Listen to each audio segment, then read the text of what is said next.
السلام علیکم ورحمۃ اللہ وبرکاتہ. کیا حال ہے سب کا؟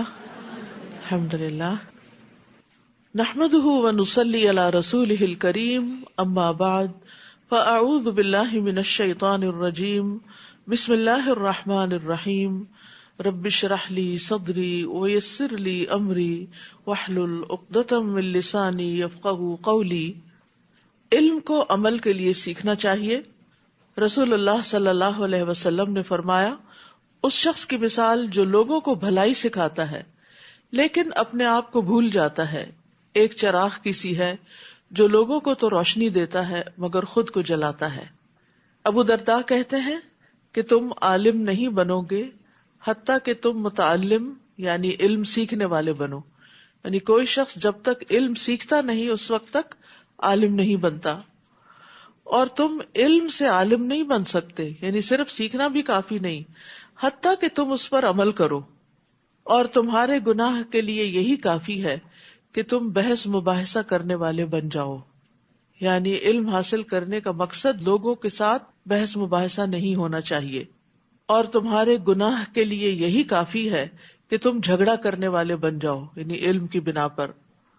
اور تمہارے جھوٹا ہونے کے لیے یہی کافی ہے کہ تم مسلسل اللہ کی ذات کے علاوہ کسی اور چیز میں گفتگو کرتے رہو، اور چیزوں کے بارے میں اور ٹاپکس پہ بات کرو اور اللہ کو یاد نہ کرو. تو خلاصہ یہی ہے کہ انسان جو کچھ سیکھے پھر اس کے بہترین حصے پر عمل بھی کرے. 24واں پارہ. اعوذ باللہ من الشیطان الرجیم.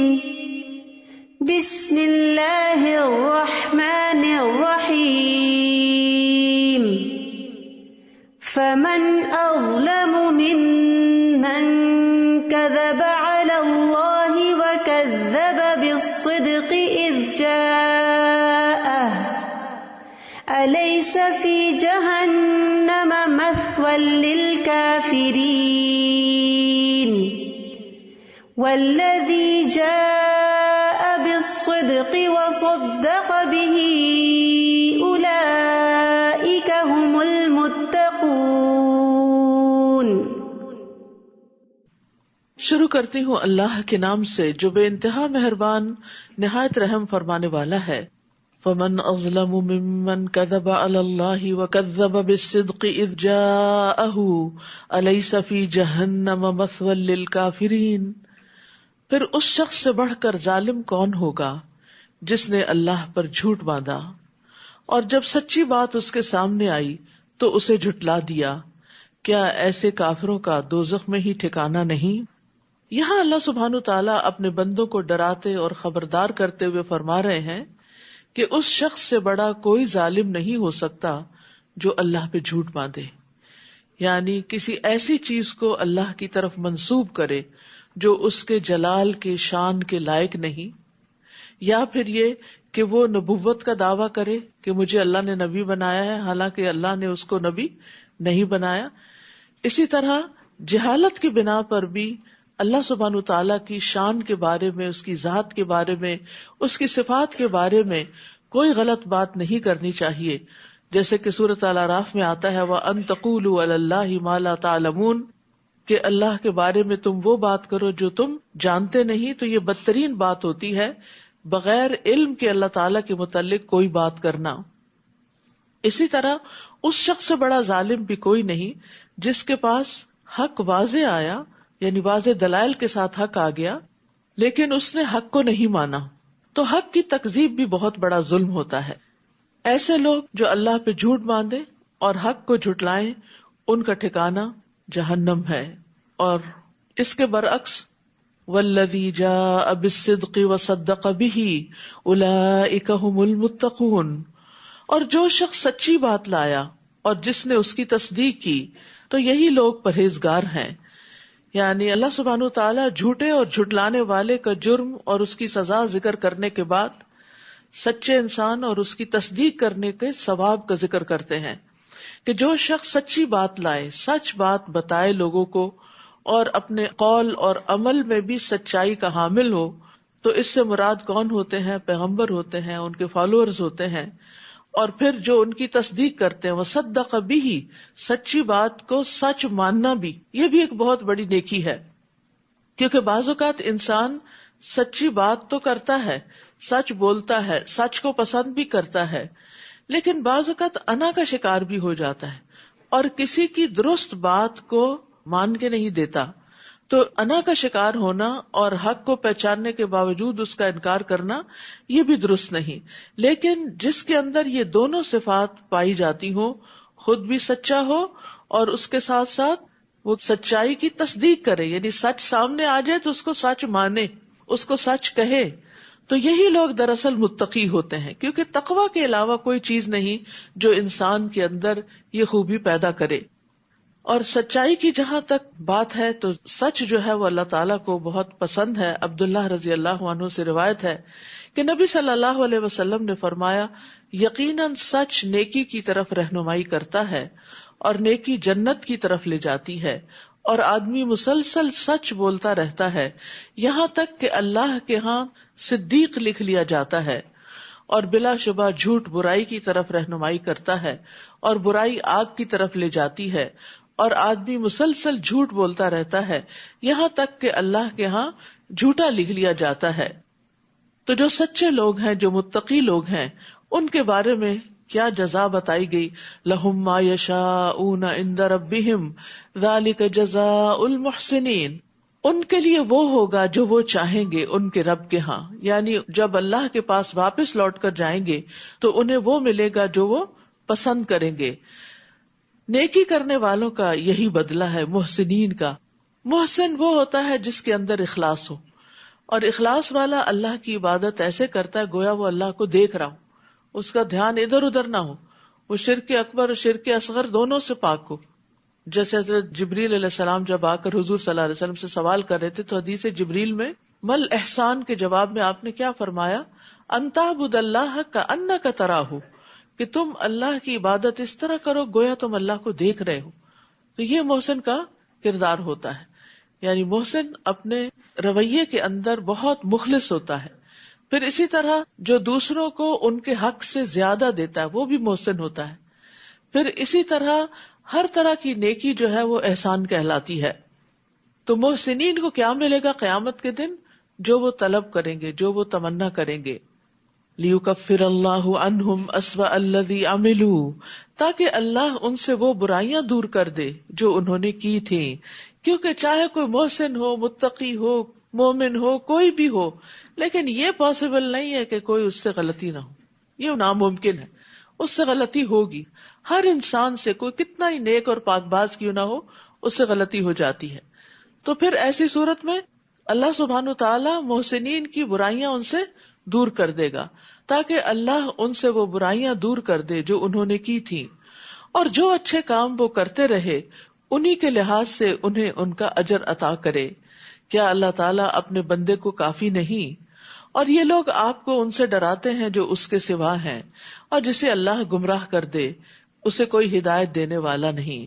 تو یہاں پر ان لوگوں کی بات کی گئی ہے جو لوگوں کو اللہ کے علاوہ غیر اللہ سے ڈراتے، بتوں کی مار سے ڈراتے ہیں یا اپنے دیوتاؤں کے اثرات سے ڈراتے ہیں.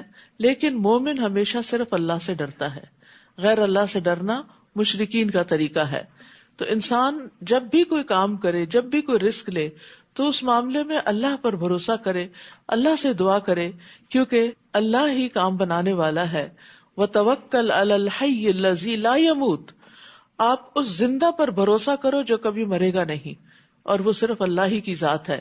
اور جو اللہ پہ بھروسہ کرتا ہے اللہ اس کو کافی ہو جاتا ہے.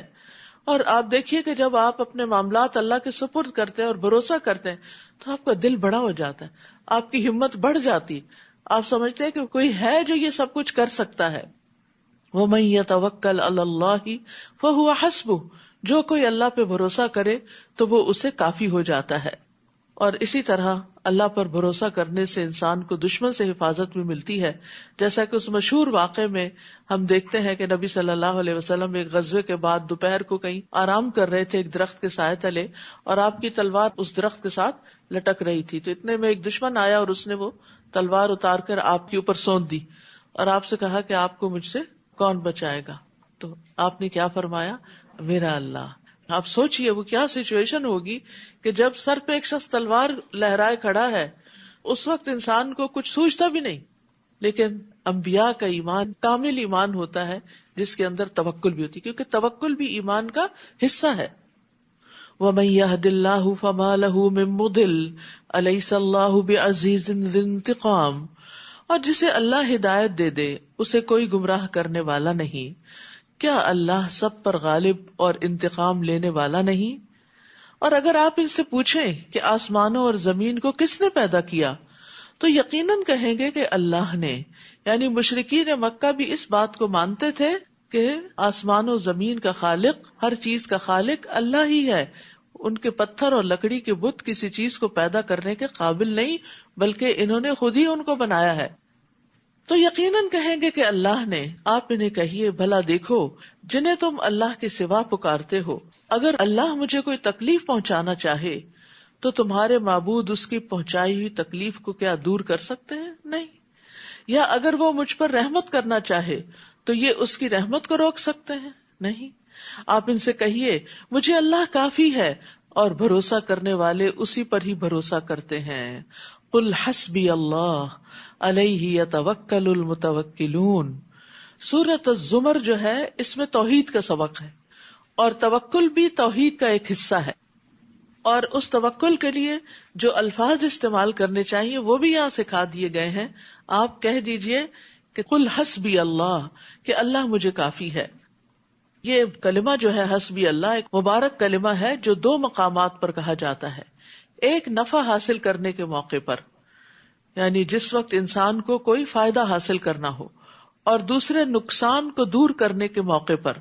اور ہم دیکھتے ہیں کہ دو عظیم پیغمبروں نے یہ دعا مانگی. ایک تو ابراہیم علیہ السلام نے اس وقت یہ کلمہ پڑھا تھا جب ان کو آگ میں پھینکا جا رہا تھا، اور دوسرے محمد صلی اللہ علیہ وسلم نے جب لوگوں نے مسلمانوں کو ڈرانے کے لیے کہا تھا کہ لوگوں نے تمہارے لیے فوج جمع کر لی ہے تو لوگوں سے ڈرو، تو اس بات نے ان کا ایمان بڑھا دیا اور انہوں نے کہا کہ ہمیں اللہ ہی کافی ہے اور وہ اچھا کارساز ہے. آپ ان سے کہیے اے میری قوم، تم اپنی جگہ کام کرتے جاؤ، میں اپنی جگہ کر رہا ہوں، پھر جلد ہی تمہیں معلوم ہو جائے گا کہ کس پر ایسا عذاب آتا ہے جو اسے رسوا کر دے اور اس پر دائمی عذاب نازل ہوتا ہے. تو دنیا اور آخرت میں جو رسوائی ہے وہ اللہ کے عذاب کی شکل میں ہوتی ہے. اور ہم دیکھتے ہیں کہ جس کی انہیں دھمکی دی گئی وہ کفار مکہ کے ساتھ پوری ہو کر رہی. دنیا میں بھی اللہ نے ان کو عذاب دیا، جیسے وہ قتل ہوئے، قیدی بنے، بھوک اور قحط میں مبتلا ہوئے، اور اسی طرح پھر بدر کے میدان میں پہنچے اور پھر وہاں سے جہنم رسید ہوئے. تو انسان کو ہمیشہ اللہ سے اپنے گناہوں کی وجہ سے جو سزا آتی ہے اس سے بچنے کے لیے دعا کرنی چاہیے. اللہم انی اعوذ بک من الفقر والقلۃ والذلۃ وان اظلم او اظلم. اور اسی طرح اللہم احسن عاقبتنا فی الامور کلها واجرنا من خزی الدنیا وعذاب الاخرہ، کہ اللہ ہمارے تمام معاملات کا انجام اچھا کر اور ہمیں دنیا کی رسوائی اور آخرت کے عذاب سے محفوظ فرما. انا انزلنا علیک الکتاب للناس بالحق، بلا شبہ ہم نے یہ کتاب تمام لوگوں کے لیے آپ پر حق کے ساتھ نازل کی ہے. پھر جو سیدھی راہ پر آ گیا تو اس کا اپنا ہی فائدہ ہے، اور جو بھٹک گیا تو اس کے بھٹکنے کا وبال بھی اسی پر ہے، اور آپ ان کے ذمہ دار نہیں. اللہ یتوفی الانفس حین موتها واللتی لم تمت فی منامها، اللہ ہی ہے جو موت کے وقت روحیں قبض کر لیتا ہے، اور جو مرا نہ ہو اس کی روح نیند کی حالت میں قبض کر لیتا ہے. پھر جس کی موت کا فیصلہ ہو چکا ہو تو اس کی روح کو تو روک لیتا ہے، اور دوسری روحیں ایک مقررہ وقت تک کے لیے واپس بھیج دیتا ہے. غور و فکر کرنے والے لوگوں کے لیے اس میں بہت سی نشانیاں ہیں. تو اس سے یہ پتہ چلتا ہے کہ جب انسان سوتا ہے تو یہ نیند جو ہے یہ موت کی بہن ہے اور موت کا ہی ایک ایکسپیرینس ہے. اور نیند کی حالت میں ایک روح چلی جاتی جس کی وجہ سے انسان نہ پھر سنتا ہے اور نہ ہی اور کچھ کام کاج کر پاتا ہے، اور وہ ایک اور ہی دنیا میں ہوتا ہے. اسی بنا پہ وہ بعض اوقات مرے ہوئے لوگوں سے بھی جا ملتا ہے. تو وہ اس کی وہ روح ہوتی ہے جو مختلف جگہوں پر مختلف مشاہدات کرتی ہے. اور آپ نے سنا ہوگا کہ کئی لوگ سوتے ہیں اور پھر دوبارہ نہیں اٹھتے، یعنی سوتے میں ہی چلے جاتے ہیں، کیونکہ جس کی موت کا فیصلہ ہو چکا ہو اس کی روح واپس نہیں لوٹائی جاتی، بلکہ دوسری بھی لے لی جاتی ہے جو اس کے جسم میں ہوتی ہے۔ اور یہاں آخر میں جو بات فرمائی گی کہ اس میں غور و فکر کرنے والوں کے لیے نشانیاں ہیں، تو مقاتل کہتے ہیں کہ اس میں ان لوگوں کے لیے نشانیاں ہیں جو قیامت کے دن قبروں سے اٹھنے کے معاملے میں غور و فکر کرتے ہیں کہ قیامت کے دن دوبارہ کیسے اٹھیں گے، ایسے ہی جیسے اللہ دوبارہ دنیا میں روح بھیج دیتا ہے نیند سے جاگتے وقت، تو وہاں قبر میں بھی دوبارہ بھیجے گا اور انسان قبروں سے باہر نکل آئے گا۔ یعنی سونے والے کی روح کو قبض کرنا، پھر اس کو قبض کرنے کے بعد چھوڑ دینا، قیامت کے دن قبروں سے دوبارہ اٹھائے جانے پر دلیل ہے۔ تو انسان کو سوتے اور جاگتے وقت اپنی موت کو یاد رکھنا چاہیے۔ اسی لیے ہم صبح اٹھ کے کیا دعا کرتے ہیں؟ الحمدللہ الذی احیانا بعدما اماتنا والیہ النشور۔ اور جب سونے لگتے ہیں تو ہاتھ گال کے نیچے رکھ کے کیا کہتے ہیں؟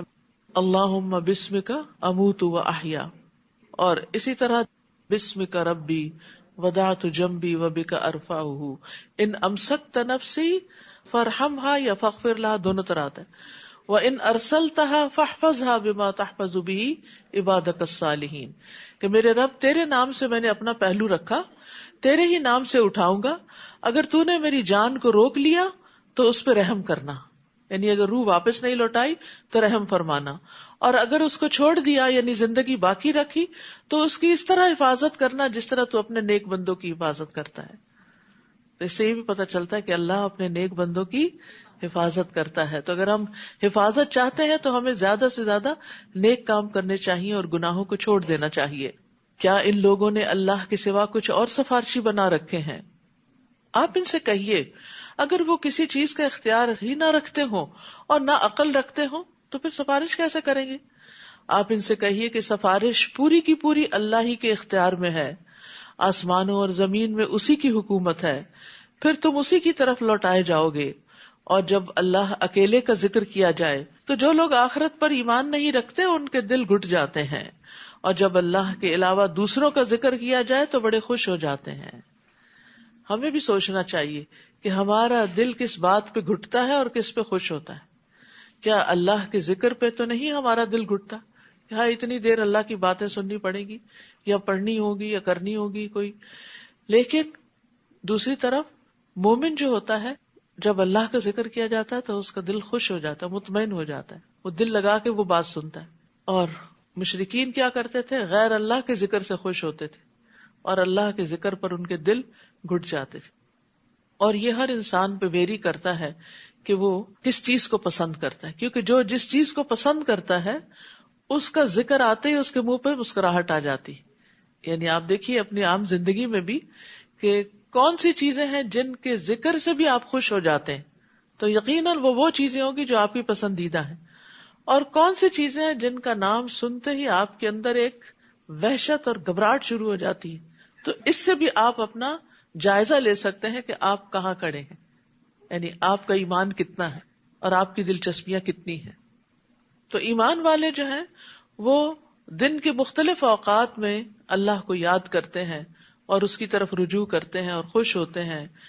مثلاً آپ صبح اٹھتے ہیں تو اللہ کو یاد کرتے ہیں، اذان سنتے ہیں تو اللہ کو یاد کرتے ہیں، وضو کرتے ہیں تو پھر اللہ کا ذکر کرتے ہیں، نماز بذات خود ذکر ہے، نماز کے بعد بھی کرتے ہیں، پھر صبح و شام کی اذکار کرتے ہیں، کھانا کھاتے ہیں۔ تو یہ اس طرح کی جتنی بھی دعائیں ہیں یہ ساری ایک کتاب ہے دعا کیجیے، اور اسٹال پہ اویلیبل بھی ہے۔ اس میں دن میں اور مختلف مواقع پہ جو دعائیں مومن کرتا ہے، قرآن کی دعائیں، سنت سے دعائیں، والدین کے لیے دعائیں، بخشش کی دعائیں، آئینہ دیکھنے کی دعائیں، اور بہت سی دعائیں جو انسان کو کرنی چاہیے، جو نبی صلی اللہ علیہ وسلم سے ثابت ہے۔ میں سمجھتی ہوں ہر گھر میں یہ کتاب ہونی چاہیے تاکہ کسی بھی موقع کی مناسبت سے وہ دعائیں نکال کر انسان پڑھ سکتا ہے، یا روٹین میں بھی انسان تھوڑی تھوڑی کر کے روز ان چیزوں کو یاد بھی کر سکتا اور پڑھ بھی سکتا ہے۔ قل اللہم فاطر السماوات والارض عالم الغیب والشہادہ انت تحکم بین عبادک فیما کانوا فیہ یختلفون۔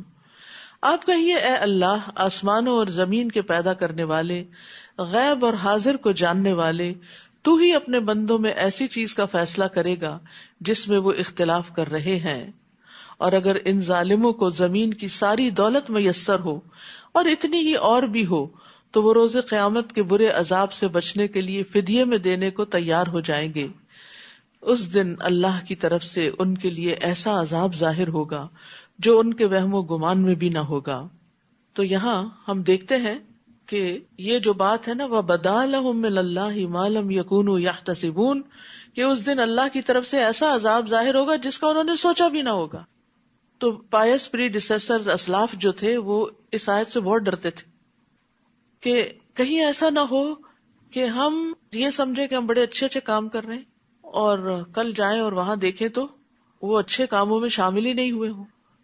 مجاہد کہتے ہیں کہ انہوں نے ایسے عمل کیے جنہیں وہ نیک سمجھتے تھے لیکن اصل میں وہ برے تھے.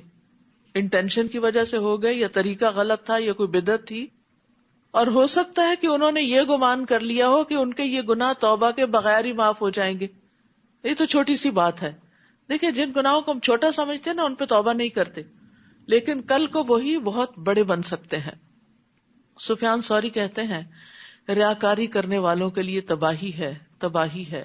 یہ آیت ان کے بارے میں ہے، یہ ان کا قصہ ہے. اکرمہ بن عمار کہتے ہیں کہ محمد بن منقدر اپنی موت کے وقت بہت زیادہ گھبرائے، گھبراہٹ طاری ہو گئی. تو ان کو کہا گیا یہ خوف اور گھبراہٹ کس بات پہ ہے؟ انہوں نے کہا کہ اللہ کی کتاب میں ایک آیت ہے جس سے میں ڈرتا ہوں، اور وہ ہے وَبَدَا لَهُم مِّنَ اللَّهِ مَا لَمْ يَكُونُوا يَحْتَسِبُونَ. اور میں ڈرتا ہوں کہ میرے سامنے وہ کچھ نہ آ جائے جس کا مجھے گمان بھی نہ ہو، خیال بھی نہ ہو. ہم اپنے بارے میں یہ سمجھتے رہیں کہ ہاں سب اچھا ہے اور ہم نیک ہیں اور اچھے فرشتے آئیں گے جان لینے کے لیے اور قبر میں بھی سب ٹھیک ہوگا اور آخرت میں بھی ہم امن میں ہوں گے. کس کو پتا؟ تو انسان کو کبھی بھی بے خوف نہیں ہونا چاہیے، اور جو کام وہ کرتے رہے اس کے برے نتائج ان کے سامنے آ جائیں گے، اور جس عذاب کا وہ مذاق اڑایا کرتے تھے وہ انہیں آ گھیرے گا. انسان کو جب کوئی تکلیف پہنچتی ہے تو ہمیں پکارتا ہے، پھر جب ہم اسے اپنی نعمت سے نوازتے ہیں تو کہتا ہے مجھے تو یہ چیز علم اور تجربے کی بنا پر حاصل ہوئی ہے. بات یوں نہیں بلکہ یہ ایک آزمائش ہوتی ہے، مگر ان میں سے اکثر نہیں جانتے. دنیا میں بھی انسان بڑی غلط فہمیوں کا شکار رہتا ہے کہ جب اس کو کوئی نعمت ملتی ہے، کوئی کامیابی ملتی ہے تو وہ کیا کہتا ہے کہ یہ تو اس بنا پر ہے کہ میں اس کا تجربہ رکھتا تھا، میں نے اس پہ محنت کی اور یہ میرے علم کی وجہ سے مجھے ملی ہے، یا اللہ نے مجھے وہ چیز سکھائی تھی. حقیقت یہ ہے کہ یہ فتنہ ہے. ہر نعمت جو ایک آزمائش ہے. اب مثال کے طور پر ہمیں اگر نعمت قرآن ملتی ہے تو اس میں ہمارا امتحان بھی ہے کہ ہم اس پر اب جو پڑھ لیا سن لیا عمل کتنا کرتے ہیں، اپنی زندگی کو کتنا بدلتے ہیں. وَلَكِنَّ أَكْثَرَهُمْ لَا يَعْلَمُونَ، لیکن اکثر لوگ یہ بات، یہ نکتہ نہیں جانتے، یہ سمجھتے نہیں کہ نعمت آزمائش ہے اور انسان کا امتحان ہے جس کے وجہ سے اللہ تعالیٰ انہیں ڈھیل دے کے پھر پکڑتا بھی ہے. ایسی ہی بات ان لوگوں نے بھی کہی تھی جو ان سے پہلے گزر چکے، پھر وہ چیز ان کے کسی کام نہ آئی جو وہ کما رہے تھے. یعنی پہلے لوگوں کو بھی اپنے علم اور ہنر اور فن پہ بڑا مان تھا، لیکن وہ چیزیں انہیں اللہ کے عذاب سے بچا نہ سکیں. چنانچہ اپنی بری کمائی کے برے نتائج انہیں بھگتنے پڑے. اور ان لوگوں میں سے جو ظلم کر رہے ہیں وہ بھی عنقریب اپنے کاموں کے برے نتائج بھگت لیں گے، اور یہ لوگ ہمیں عاجز کر سکنے والے نہیں ہیں. کیا انہیں معلوم نہیں کہ اللہ جس کے لیے چاہتا ہے رزق کشادہ کر دیتا ہے اور جس کے لیے چاہتا ہے تنگ کر دیتا ہے. اس میں بھی ان لوگوں کے لیے کئی نشانیاں ہیں جو ایمان لاتے ہیں. قُلْ يَا عِبَادِيَ الَّذِينَ أَسْرَفُوا عَلَىٰ أَنفُسِهِمْ لَا تَقْنَطُوا مِن رَحْمَةِ اللَّهِ إِنَّ اللَّهَ يَغْفِرُ الذُّنُوبَ جَمِيعًا إِنَّهُ هُوَ الْغَفُورُ الرَّحِيمُ. آپ لوگوں سے کہہ دیجئے اے میرے بندو جنہوں نے اپنی جانوں پر زیادتی کر لی ہے، اللہ کی رحمت سے مایوس نہ ہو. اللہ یقیناً سارے ہی گناہ معاف کر دیتا ہے کیونکہ وہ غفور الرحیم ہے. یعنی اللہ سبحانہ تعالی اگلے پچھلے سارے گناہوں کو معاف کر سکتا ہے. جیسے کہ حدیث میں آتا ہے کہ ایک شخص کے سارے گناہ معاف کر دیے گئے اس بنا پر کہ اس نے لوگوں کے راستے سے کانٹے دار شاخ ہٹائی تھی، لوگوں کو تکلیف سے بچایا تھا، تو اس بنا پر اس کے گناہ معاف کر دیے گئے. اسی طرح چھوٹے گناہوں کے علاوہ بھی اللہ سبحانہ تعالیٰ بڑے بڑے گناہوں کو معاف کر دیتا ہے. جیسے زنا کرنے والا جب زنا کرتا ہے تو مومن نہیں رہتا، چوری کرنے والا جب چوری کرتا تو مومن نہیں رہتا، شرابی جب شراب پیتا تو مومن نہیں رہتا. لیکن پھر بھی اس کے لیے توبہ کا دروازہ کھلا ہے کہ اگر کوئی شرمندہ ہو کر واپس پلٹتا ہے اور اللہ سے معافی مانگ لیتا ہے اور آئندہ نہ کرنے کا عہد کر لیتا تو اللہ تعالیٰ اس کو بھی معاف کر دیتا ہے. 100 لوگوں کا قاتل بھی بخش دیا گیا تھا جب اس کے دل میں شدید ریگریٹ ہوئی اور اس نے توبہ کے لیے اپنا علاقہ بھی چھوڑ دیا کہ میں اس گناہ سے بہرحال نکلنا چاہتا ہوں، اور وہ ہجرت کر کے دوسری طرف نیک لوگوں کے پاس جا رہا تھا تاکہ ان کی صحبت میں بیٹھ کر وہ اپنی اس برائی کو دور کر سکے. وَأَنِيبُوا إِلَىٰ رَبِّكُمْ، اور اپنے رب کی طرف رجوع کرو. وَأَسْلِمُوا لَهُ، اور اس کا حکم مان لو. مِن قَبْلِ أَن يَأْتِيَكُمُ الْعَذَابُ، اس سے پہلے کہ تم پر عذاب آئے پھر تمہیں کہیں سے بھی مدد نہ مل سکے. یعنی توبہ میں دیر نہیں کرنی چاہیے، بار بار اللہ کی طرف رجوع کرنا چاہیے، بار بار پلٹنا چاہیے، بار بار اپنے اسلام کا اقرار کرنا چاہیے کہ اللہم اسلمت نفسی الیک، اللہ میں نے اپنا آپ تیرے حوالے کر دیا. واتبعوا احسن ما انزل الیکم من ربکم، اور جو کچھ تمہاری طرف تمہارے رب کی جانب سے نازل ہوا ہے اس کے بہترین حصے کی پیروی کرو، اس سے قبل کہ اچانک تم پر عذاب آ جائے اور تمہیں خبر بھی نہ ہو. یعنی جب کوئی مصیبت آتی ہے تو بعض اوقات اتنی اچانک آتی ہے کہ انسان کہتا ہے میں نے تو کبھی سوچا ہی نہیں تھا. تو اسی طرح انسان کو اپنی زندگی کا ہی نہیں پتا کہ کس وقت یہ پرندہ یہاں سے اڑ جائے، ہمارے اندر سے نکل کے روح چلی جائے اور انسان اس کے بعد ہونٹ ہلانے کے بھی قابل نہ رہے. تو اس لیے انسان کو جو مہلت ملی ہے، جو موقع ملا ہے، جو وقت ملا ہے، اس سے فائدہ اٹھا لے. ان تقول نفس یا حسرتا علی ما فرطت فی جنب اللہ وان کنت لمن الساخرین، کہیں ایسا نہ ہو کہ اس وقت کوئی کہنے لگے، یعنی جب مصیبت سامنے آ جائے، موت سامنے آ جائے، جب توبہ کا دروازہ بند ہو جائے، افسوس میری اس کوتاہی پر جو میں اللہ کے حق میں کرتا رہا اور میں تو مذاق اڑانے والوں میں سے تھا. یعنی میں نے تو دین کو کبھی سیریسلی لیا ہی نہیں تھا، میں نے تو اس کو بس ایک کھیل تماشا بنا رکھا تھا. یا یوں کہے لو ان اللہ ہدانی لکنت من المتقین، اگر اللہ مجھے ہدایت دیتا تو میں بھی پرہیزگاروں میں سے ہوتا.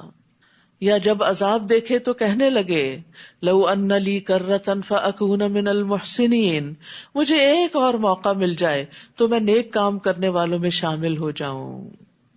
بلا قد جاءتک آیاتی فکذبت بها واستکبرت وکنت من الکافرین، اللہ فرمائے گا کیوں نہیں، تیرے پاس میری آیات آئیں تو تو نے انہیں جھٹلا دیا اور اکڑ بیٹھا، اور تو تھا ہی کافروں میں سے، انکار کرنے والوں میں سے، یعنی تو نے مان کر ہی نہیں دیا.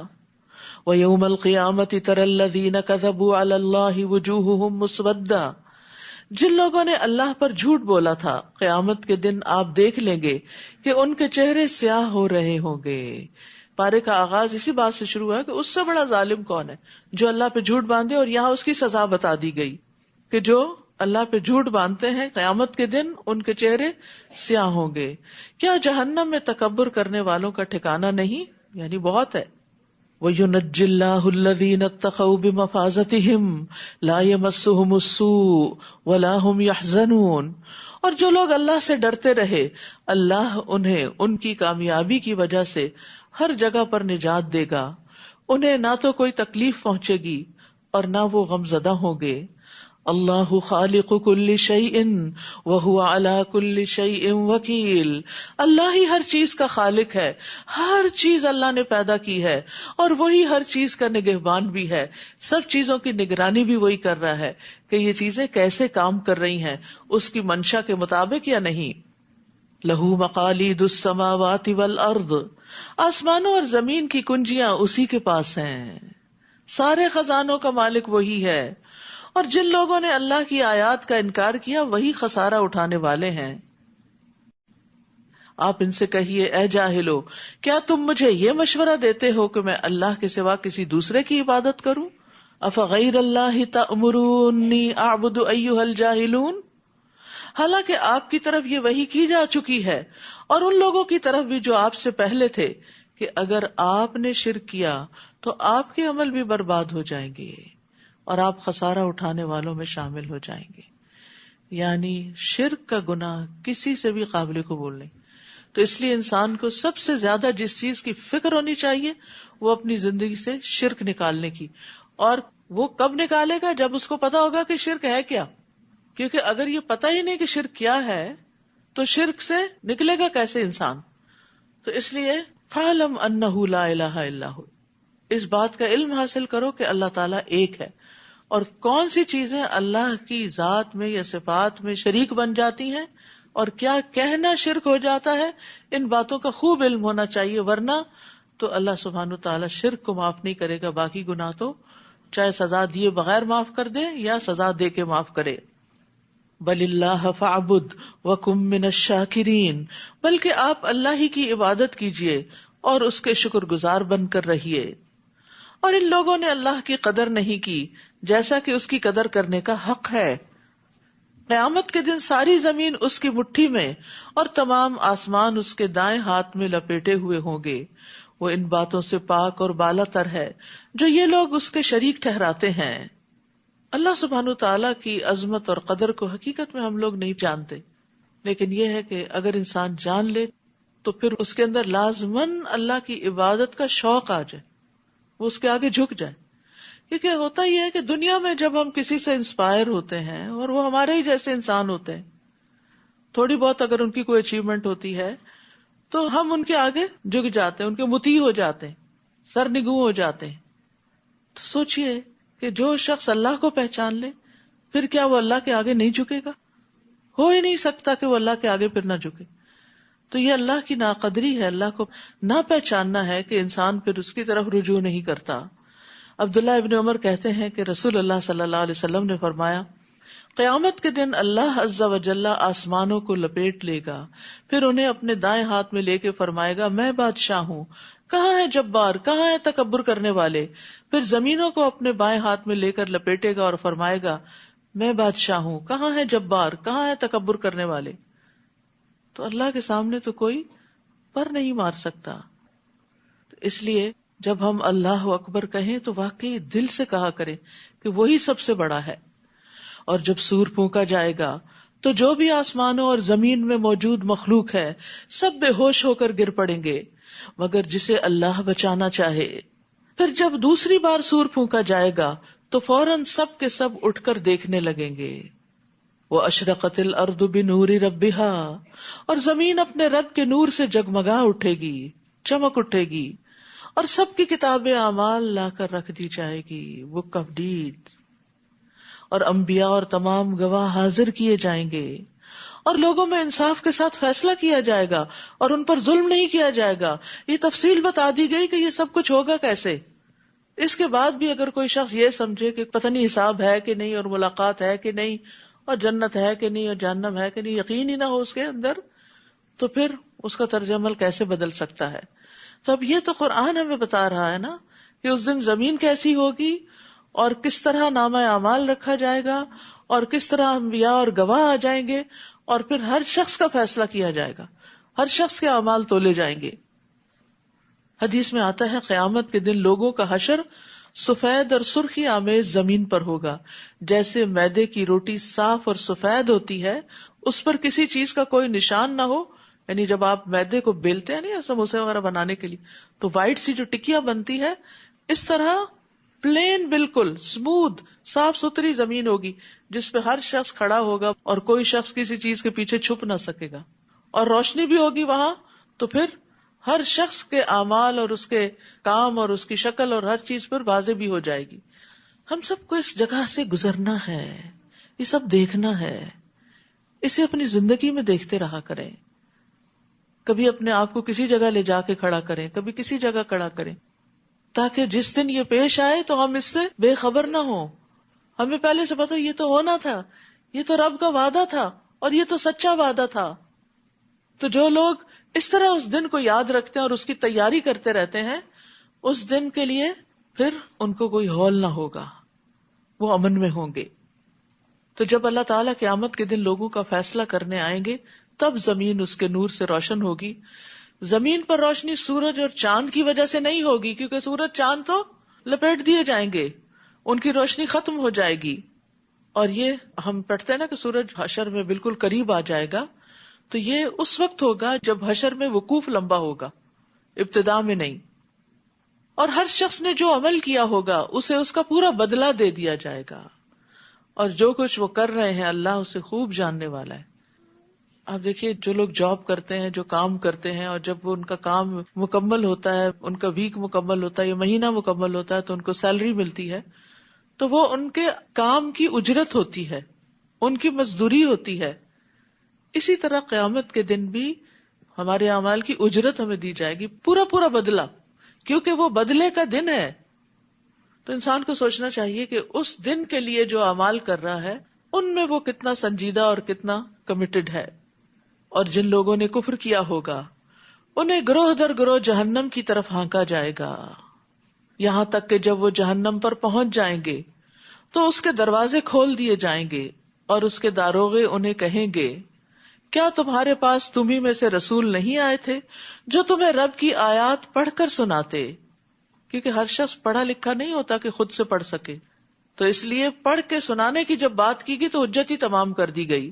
اور اس دن کے لیے پیش ہونے سے تمہیں ڈراتے تھے. وہ کہیں گے کیوں نہیں، مگر کافروں پر عذاب کا حکم ثابت ہو کر رہا. اب یہ ہے کہ کفار کے بھی مختلف گروہ ہوں گے، یعنی جس طرح کے مجرم ہوں گے وہ ایسے لوگ اکٹھے کر دیے جائیں گے، مخصوص دروازے سے داخل ہوں گے. اسی طرح متقی لوگوں کے بھی الگ الگ گروہ ہوں گے، کوئی مقربین ہوں گے اور کوئی صالحین ہوں گے اور کوئی انبیاء ہوں گے، شہداء ہوں گے. تو جنت کے بھی مختلف درجے ہیں اور مختلف لیولز ہیں، اور پھر جیسا جس کا عمل ہوگا. قیل ادخلوا ابواب جہنم خالدین فیہا فبئس مثوی المتکبرین. انہیں کہا جائے گا یعنی جہنم والوں کو کہ جہنم کے دروازوں سے داخل ہو جاؤ، تم ہمیشہ اس میں رہو گے، تکبر کرنے والوں کے لیے یہ کیسا برا ٹھکانہ ہوگا. اور جو لوگ اپنے رب سے ڈرتے رہے انہیں گروہ در گروہ جنت کی طرف چلایا جائے گا، یہاں تک کہ جب وہ اس کے پاس پہنچ جائیں گے اور اس کے دروازے پہلے سے ہی کھول دیے جائیں گے تو اس کے داروغے انہیں کہیں گے تم پر سلامتی ہو، خوش ہو جاؤ اور ہمیشہ کے لیے جنت میں داخل ہو جاؤ. تو یہاں جنتیوں کے گروہوں کا بھی ذکر ہے کہ ان کے تقوی کے لیول کے اعتبار سے ان کے گروہ بنیں گے. ابو ہریرہ کہتے ہیں کہ نبی صلی اللہ علیہ وسلم نے فرمایا پہلی جماعت جو جنت میں داخل ہوگی ان کے چہرے 14ویں رات کے چاند کی طرح چمکتے ہوں گے، اور جو ان کے بعد داخل ہوں گے وہ جگمگاتے ستاروں کی طرح ہوں گے. ان سب کے دل الفت و محبت میں ایک شخص کی طرح ہوں گے، ان میں سے نہ کسی کا بات میں اختلاف ہوگا نہ باہم دشمنی ہوگی. یہ اہل جنت کی شان ہے کہ آپس میں نہ دل میں کوئی بات اور نہ زبان پہ کوئی بات، کوئی کلیشز نہیں ہوں گے، کوئی اختلاف نہیں ہوں گے، بلکہ ایک دل کی طرح ہوں گے، سب ایک دوسرے سے محبت کرتے ہوں گے. جنت کا دروازہ سب سے پہلے آپ صلی اللہ علیہ وسلم کے لیے کھولا جائے گا. رسول اللہ صلی اللہ علیہ وسلم نے فرمایا میں قیامت کے دن جنت کے دروازے پر آؤں گا اور اسے کھلواؤں گا، پھر جنت کا داروغہ کہے گا آپ کون ہیں؟ میں کہوں گا محمد. وہ کہے گا مجھے آپ سے پہلے کسی کے لیے دروازہ کھولنے کا حکم نہیں دیا گیا، یعنی آپ ہی ایک طرح سے افتتاح کریں گے، اوپننگ کریں گے، سب سے پہلے آپ انٹر ہوں گے اور پھر آپ کی امتی ساتھ داخل ہوں گے. اور اس وقت وہ کیا کہیں گے؟ وَقَالُوا الْحَمْدُ لِلَّهِ الَّذِي صَدَقَنَا وَعْدَهُ. وہ کہیں گے اللہ کا شکر ہے جس نے ہمارے ساتھ اپنا وعدہ سچا کر دکھایا اور ہمیں اس سرزمین کا وارث بنا دیا کہ اس جنت میں ہم جہاں چاہیں رہیں. عمل کرنے والوں کے لیے یہ کیسا اچھا اجر ہے. اتنی چوائسز ہوں گی ہر جنتی کے لیے کہ جہاں اس کا دل چاہے گا وہ چلا جائے گا.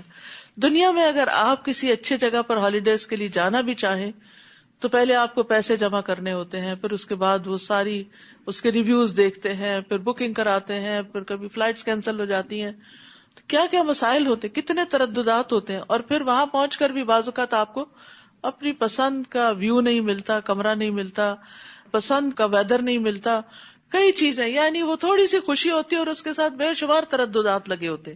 لیکن جنت میں داخل ہوتے ہی کسی قسم کا کوئی تردد، کوئی تھکاوٹ نہیں، اور جو انسان چاہے گا وہ اس کو ملتا چلا جائے گا.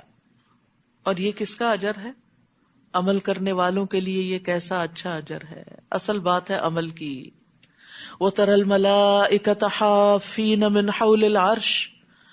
نیز اس دن آپ دیکھیں گے کہ فرشتے عرش کے گرد حلقہ باندھے ہوئے یعنی سراؤنڈ کر رہے ہوں گے، اپنے رب کی تعریف کے ساتھ تسبیح کر رہے ہیں، اور لوگوں میں انصاف کے ساتھ فیصلہ کیا جائے گا، اور سب کہیں گے وقیل الحمد للہ رب العالمین، سب تعریف اللہ کے لیے ہے جو تمام جہانوں کا رب ہے. یعنی پوری کائنات اللہ کی حمد کر رہی ہوگی، آسمان والے، زمین والے، نیک اور بد، جن و انس، حتیٰ کہ آگ والے بھی اللہ کی حمد بیان کریں گے. تو الحمدللہ آدم علیہ السلام کا پہلا جملہ تھا. مومن کی جان نکلتی ہے تو وہ الحمدللہ کہہ رہا ہوتا ہے. جنت میں داخلے پر ایمان والے الحمدللہ کہیں گے، الحمدللہ الذی ہدانا لہذا. اور جنتیوں کا تو پھر کھانا پینا ہی یہی ہوگا، یعنی اللہ کی حمد و ثنا. نبی صلی اللہ علیہ وسلم فرماتے ہیں یقیناً اہل جنت کھائیں گے جنت میں اور پیئیں گے، لیکن نہ اس میں تھوکیں گے، نہ پیشاب کریں گے، نہ رفع حاجت ہوگی، اور نہ ہی ناک سے ریزش گرائیں گے. کوئی گندگی نہیں ہوگی، کوئی بیڈ ڈسکریشن نہیں ہوگی. صحابہ نے پوچھا پھر ان کے کھانے کا کیا بنے گا، یعنی جو کھانا اندر لے کے جائیں گے اس کا کیا ہوگا؟ آپ نے فرمایا ایک ڈکار آئے گی اور کستوری کے پسینے کی طرح پسینہ آئے گا، یعنی خوشبودار پسینے کی شکل میں وہ جسم سے نکل جائے گا. ان کو تسبیح و تحمید اس طرح الہام کر دیے جائیں گے جس طرح سانس کو الہام کر دیا جاتا ہے. سانس کو اللہ نے الہام کیا، اسی لیے خود ہی خود کام کر رہا ہے، ہمیں اس کو کھینچنا نہیں پڑتا. اگر ہر دفعہ ہمیں کھینچ کے باہر نکالنا پڑتا تو کیا حال ہوتا، یعنی سانس کے لیے زور نہیں لگانا پڑتا. تو وہاں بھی تسبیح پڑھنے کے لیے بھی زبان ایسی رواں ہو جائے گی. کچھ لوگ دنیا میں بھی اتنا اللہ کا ذکر کرتے ہیں کہ ان کی زبانوں پہ تسبیح پھر اٹکتی نہیں، چلتی چلی جاتی. آپ دیکھیں کہ جب رات کو نبی صلی اللہ علیہ وسلم سوتے تھے تو تسبیح کرتے تھے، سبحان اللہ پڑھتے تھے، تسبیح کرتے تھے. تو آپ بھی ذرا تجربہ کر کے دیکھیں کہ کیا آپ کی زبان چلتی ہے، کیونکہ کچھ دن ہوتے ہیں جن میں انسان تسبیح کرتے کرتے سوتا ہے، اور کچھ دن ایسے ہوتے ہیں کہ جب زبان اٹکتی ہے. تو سوچے کریں کہ آج اٹکی کیوں ہے، کہیں اللہ سبحانہ تعالیٰ کے حق میں کوئی ایسی کمی تو نہیں کی، کوئی ایسا گناہ تو نہیں کیا کہ زبان اٹک رہی ہے اور توفیق نہیں ہو رہی مجھے. سورت غافر، اس کو غافر بھی کہتے ہیں، مومن بھی کہتے ہیں، دونوں نام ہیں اس کے. بسم اللہ الرحمن الرحیم. حامیم تنزیل الکتاب من اللہ العزیز العلیم. غافر الذنب وقابل التوب شدید العقاب ذی الطول لا الہ الا هو الیہ المصیر. بسم اللہ الرحمن الرحیم. حامیم، یہ کتاب اللہ کی طرف سے نازل ہوئی ہے. آپ نے دیکھو گا اکثر صورتوں کا آغاز جو ہوتا ہے وہ اس بات کی یقین دہانی کرانے کے لیے ہوتا ہے کہ یہ اللہ کی کتاب ہے، یہ اس کی واضح آیات ہیں، یہ اللہ کی طرف سے نازل ہوئی ہے، اس کتاب میں کوئی شک نہیں ہے، تاکہ پڑھنے سے پہلے یاد دہانی ہو جائے کہ جو ہم پڑھنے جا رہے ہیں یہ کوئی معمولی کلام نہیں ہے، یہ اللہ کا کلام ہے. یہ کتاب اللہ کی طرف سے نازل ہوئی ہے جو غالب ہے، سب کچھ جاننے والا ہے، وہ گناہ بخشنے والا، توبہ قبول کرنے والا، سخت سزا دینے والا اور صاحب فضل ہے. اس کے سوا کوئی الہ نہیں، اسی کی طرف سب کو لوٹ کر جانا ہے. تو توبہ کرنے والے گناہگار کے لیے دو رحمتیں ہیں، ایک یہ کہ اللہ اس کی توبہ قبول کر لیتا ہے، دوسری یہ کہ اس کی توبہ کو نیکی بنا دیتا ہے، اور اگر وہ نادم ہو تو اس کے نامہ اعمال سے بھی مٹا دیا جاتا ہے، اور وہ ایسا ہو جاتا ہے جیسے اس نے گناہ کیا ہی نہ ہو. التائب من الذنب کمن لا ذنب لہ، گناہ سے توبہ کر لینے والا ایسا ہو جاتا ہے جیسے اس نے گناہ کیا ہی نہیں تھا، صاف ستھرا ہو جاتا ہے. تو جس طرح ہم جسمانی طہارت کا اہتمام کرتے ہیں، اسی طرح ہمیں اپنی روحانی طہارت کا بھی اہتمام کرتے رہنا چاہیے. اس کو بڑھاپے کے لیے نہیں چھوڑ دینا چاہیے، حج عمرے کے لیے نہیں چھوڑ دینا چاہیے کہ وہاں جائیں گے تو توبہ کریں گے. ڈیلی بیسس پر توبہ ہونی چاہیے. ایک دن منہ نہ دھوئے تو آپ دیکھیں کیا حال ہوتا ہے آپ کا. ایک دن تجربہ کرے، جب نماز نہیں پڑھنی تو منہ نہ دھوئے، پھر کیسا دن ہوگا. ایسے لگے جیسے کوئی بوجھ اٹھا کے پھر رہے ہیں، حالانکہ وہ فزیکلی تو کوئی بوجھ نہیں ہوتا. تو اسی طرح اگر ایک دن بھی توبہ نہیں کرتے تو دلوں پہ بوجھ آ جاتا ہے، اور اس بوجھ کے ساتھ پھر ہم پریشان چلتے پھرتے رہتے ہیں. تو جب بھی دل تنگ ہو، جب بھی دل پہ پریشانی ہے، اکیلے بیٹھ جائیں، تھوڑا سا روئیں، اللہ سے باتیں کریں، معافی مانگیں، کیونکہ اللہ سبحانہ وتعالیٰ اخلاص کے ساتھ کی ہوئی دعا قبول کرتا ہے، غافل دل کی نہیں. کیونکہ بعض اوقات ہم دعا مانگ رہے ہوتے ہیں، دھیان ہمارا کہیں سے کہیں ہوتا ہے. اللہ کی آیات میں صرف وہی لوگ جھگڑا کرتے ہیں جو کافر ہیں، لہٰذا ان کا دنیا کے ملکوں میں چلنا پھرنا آپ کو کسی دھوکے میں نہ ڈال دے. ان سے پہلے قوم نوح اور رسولوں کے مخالف کئی جماعتوں نے انہیں جھٹلایا، اور ہر قوم نے اپنے رسول کو گرفتار کرنے کا ارادہ کیا اور باطل کے ساتھ جھگڑا کیا تاکہ باطل سے حق کو شکست دے سکیں. پھر میں نے انہیں پکڑ لیا تو دیکھو میری سزا کیسی تھی. اسی طرح آپ کے رب کا یہ حکم ان لوگوں پر صادق آ گیا کہ جن لوگوں نے کفر کیا وہی اہل دوزخ ہیں. الذین یحملون العرش ومن حولہ یسبحون بحمد ربہم ویؤمنون بہ، جو فرشتے عرش اٹھائے ہوئے ہیں اور جو اس کے ارد گرد ہوتے ہیں سب اپنے رب کی حمد کے ساتھ اس کی تسبیح کرتے اور اس پر ایمان رکھتے ہیں اور مومن بندوں کے لیے بخشش طلب کرتے ہیں. فرشتے بھی ایمان والوں کے لیے دعا استغفار کرتے ہیں اور کہتے ہیں اے ہمارے رب، تو نے اپنی رحمت اور علم سے ہر چیز کا احاطہ کر رکھا ہے، لہذا جن لوگوں نے توبہ کی اور تیری راہ کی پیروی کی انہیں بخش دے.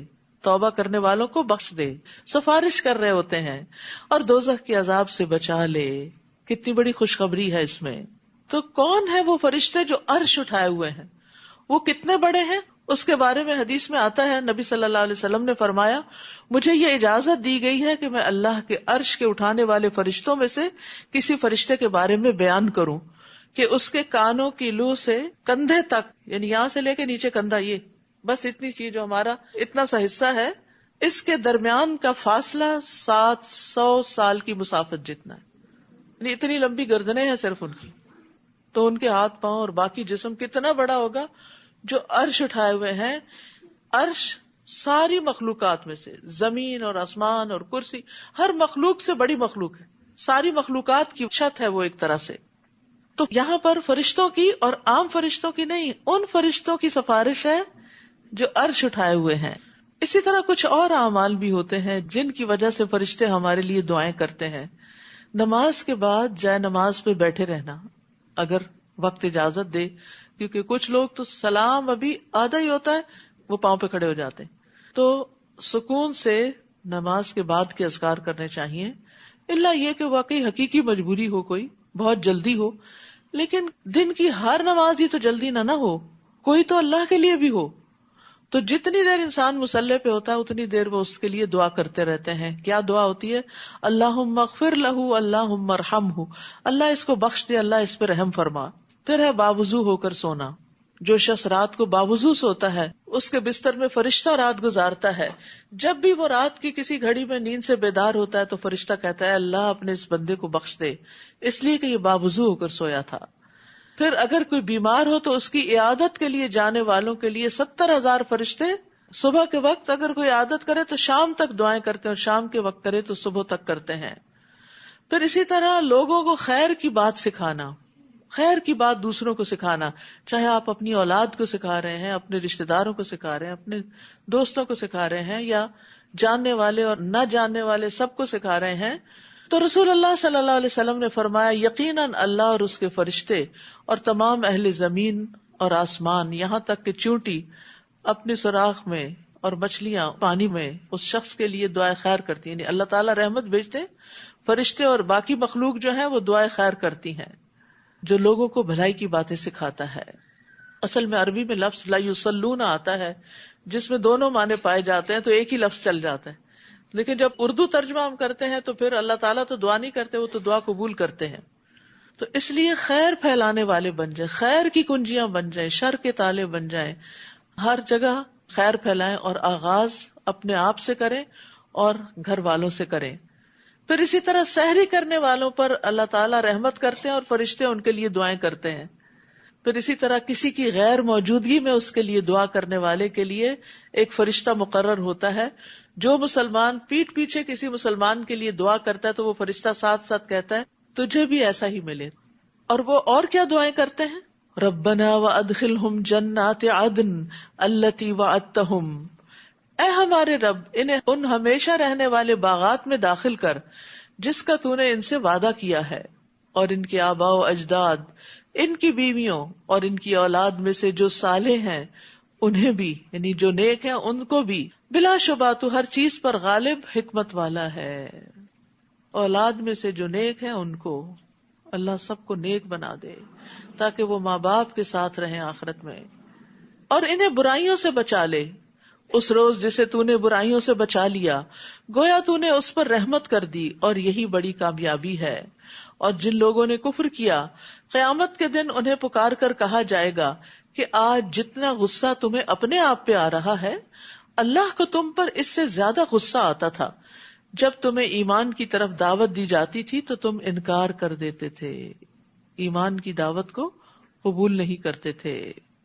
وہ کہیں گے ہمارے رب تو نے 2 دفعہ ہمیں مارا اور 2 دفعہ زندہ کیا، ہم اپنے گناہوں کا اعتراف کرتے ہیں، اب کیا یہاں سے نکلنے کی کوئی راہ ہے؟ تو obviously وہاں سے تو اب کوئی نہیں نکلے گا، جہنم میں تو پکڑے گئے۔ جواب ملے گا تمہارا یہ حال اس لیے ہے کہ جب تمہیں اللہ اکیلے کی طرف بلایا جاتا تھا تو تم انکار کر دیتے تھے، اور اگر اس کے ساتھ کوئی شریک بنایا جاتا تو تم مان لیتے تھے۔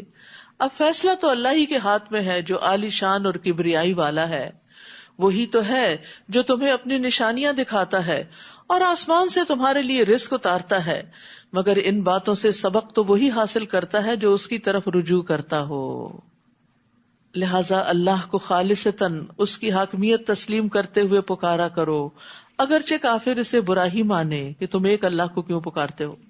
رفیع الدرجات ذو العرش یلقی الروح من امرہ علی من یشاء من عبادہ لینذر یوم الطلاق۔ وہ بلند درجوں والا ہے، عرش کا مالک ہے، وہ اپنے بندوں میں سے جس پر چاہتا ہے اپنے حکم سے روح یعنی وحی نازل کرتا ہے تاکہ وہ لوگوں کو ملاقات کے دن سے ڈرائے، یعنی قیامت کے دن سے۔ تو اللہ سبحانہ وتعالیٰ اپنے عرش پر مستوی ہے، اور اللہ نے اپنے ہاتھ سے عرش کی تخلیق کی ہے۔ حدیث میں آتا ہے کہ اللہ نے 4 چیزوں کو اپنے ہاتھ سے بنایا: عرش، قلم، آدم اور جنت عدن، اور باقی مخلوقات کو کن کہہ کر تو وہ ہو گئی۔ اللہ کے عرش کی مقدار کو اس کے سوا کوئی نہیں جانتا کہ وہ کتنا بڑا ہے، نو ون نوز، اور کرسی اس کے قدم رکھنے کی جگہ ہے۔ عرش تمام مخلوقات سے اونچا ہے۔ اللہ نے 7ویں آسمان سے اوپر پانی بنایا ہے، اور پانی کے اوپر عرش ہے، یعنی یہاں ہم ایک آسمان کو بس دیکھتے ہیں، اس کے اوپر ایک اور پھر اور پھر اور پھر اور پھر اور پھر اور، اس کے اوپر پانی، اس کے اوپر عرش ہے۔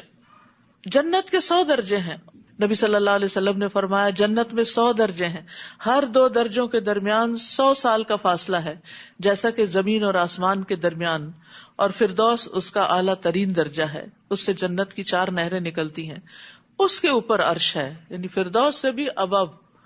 جب بھی تم اللہ سے سوال کرو تو اس سے جنت الفردوس کا سوال کرو۔ میں سوچتی ہوں حضرت آسیہ کتنی عقل مند تھی، انہوں نے دعا کی رب ابنی لی عندک بیتا فی الجنہ، اپنے پاس قرب چاہیے تھا نا رب کا، حالانکہ دنیا میں اس کو کون سی نعمت تھی جو نہ ملی ہوئی ہوگی، وہ فرعون کی بیوی تھی، لیکن اس کی چاہت دنیا نہیں تھی، اس کی چاہت جنت تھی، اور جنت کا بھی اعلیٰ ترین درجہ۔ ابو ہریرہ کہتے ہیں کہ نبی صلی اللہ علیہ وسلم نے فرمایا بس جب تم اللہ سے سوال کرو تو فردوس کا سوال کرو، کیونکہ وہ جنت کا بہترین اور بلند ترین حصہ ہے، اس کے اوپر رحمان کا عرش ہے اور اسی سے جنت کی نہریں نکلتی ہیں۔ تو یاد رکھیے عرش بہت بلند ہے اور رب اس سے بھی بلند ہے، اور عرش کے اوپر ایک کتاب بھی ہے، کون سی؟ لوح محفوظ۔ تو جب ہم اللہ کے بارے میں سوچیں نا تو اس طرح سوچا کریں کہ اتنا بلند، اتنا بلند، اتنا اتنا اتنا اتنا، یعنی کہ امیجنیشن میں بھی بلندی لایا کریں، پھر آپ کے دل میں ایک ہیبت بھی آئے گی، پھر آپ اس کے آگے جب جھکیں گے تو واقعی جھک جائیں گے۔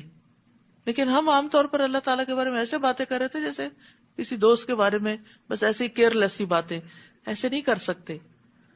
وَهُوَ الْعَلِيُّ الْعَظِيمُ، وہ بلند ہے، بہت عظمت والا ہے، عرش پر بلند اس اعتبار سے بھی، اور عظمت والا یعنی اس کی شان بڑی عظمت والی ہے۔ جس دن سب لوگ کھلے میدان میں ہوں گے اور ان کی کوئی بات بھی اللہ سے چھپی نہ رہے گی، اور پوچھا جائے گا آج حکومت کس کی ہے؟ پھر خود ہی فرمائے گا اللہ اکیلے کی جو سب پر غالب ہے۔ آج ہر شخص کو اسی کا بدلہ دیا جائے گا جو اس نے کمایا ہوگا. بار بار یہی بات کی جا رہی, جو کر کے آؤ گے وہی ملے گا. ہم میں سے ہر ایک سوچے کر کیا رہے ہیں. کسی پر آج ظلم نہیں ہوگا. بلا شبہ اللہ جلد حساب لینے والا ہے. حدیث میں آتا ہے, نبی صلی اللہ علیہ وسلم نے فرمایا, اللہ تعالیٰ فرماتے ہیں, اے میرے بندو, یہ تمہارے اعمال ہیں جنہیں میں تمہارے لیے شمار کر رہا ہوں, پھر میں تمہیں ان کا پورا پورا بدلہ دوں گا. تو جو آدمی بہتر پائے وہ اللہ کا شکر ادا کرے, اور جو بہتر بدلہ نہ پائے وہ اپنے آپ کو ملامت کرے, کیونکہ اللہ نے ظلم نہیں کیا. تم لائے نہیں کچھ کر کے تو پھر ملے کیا.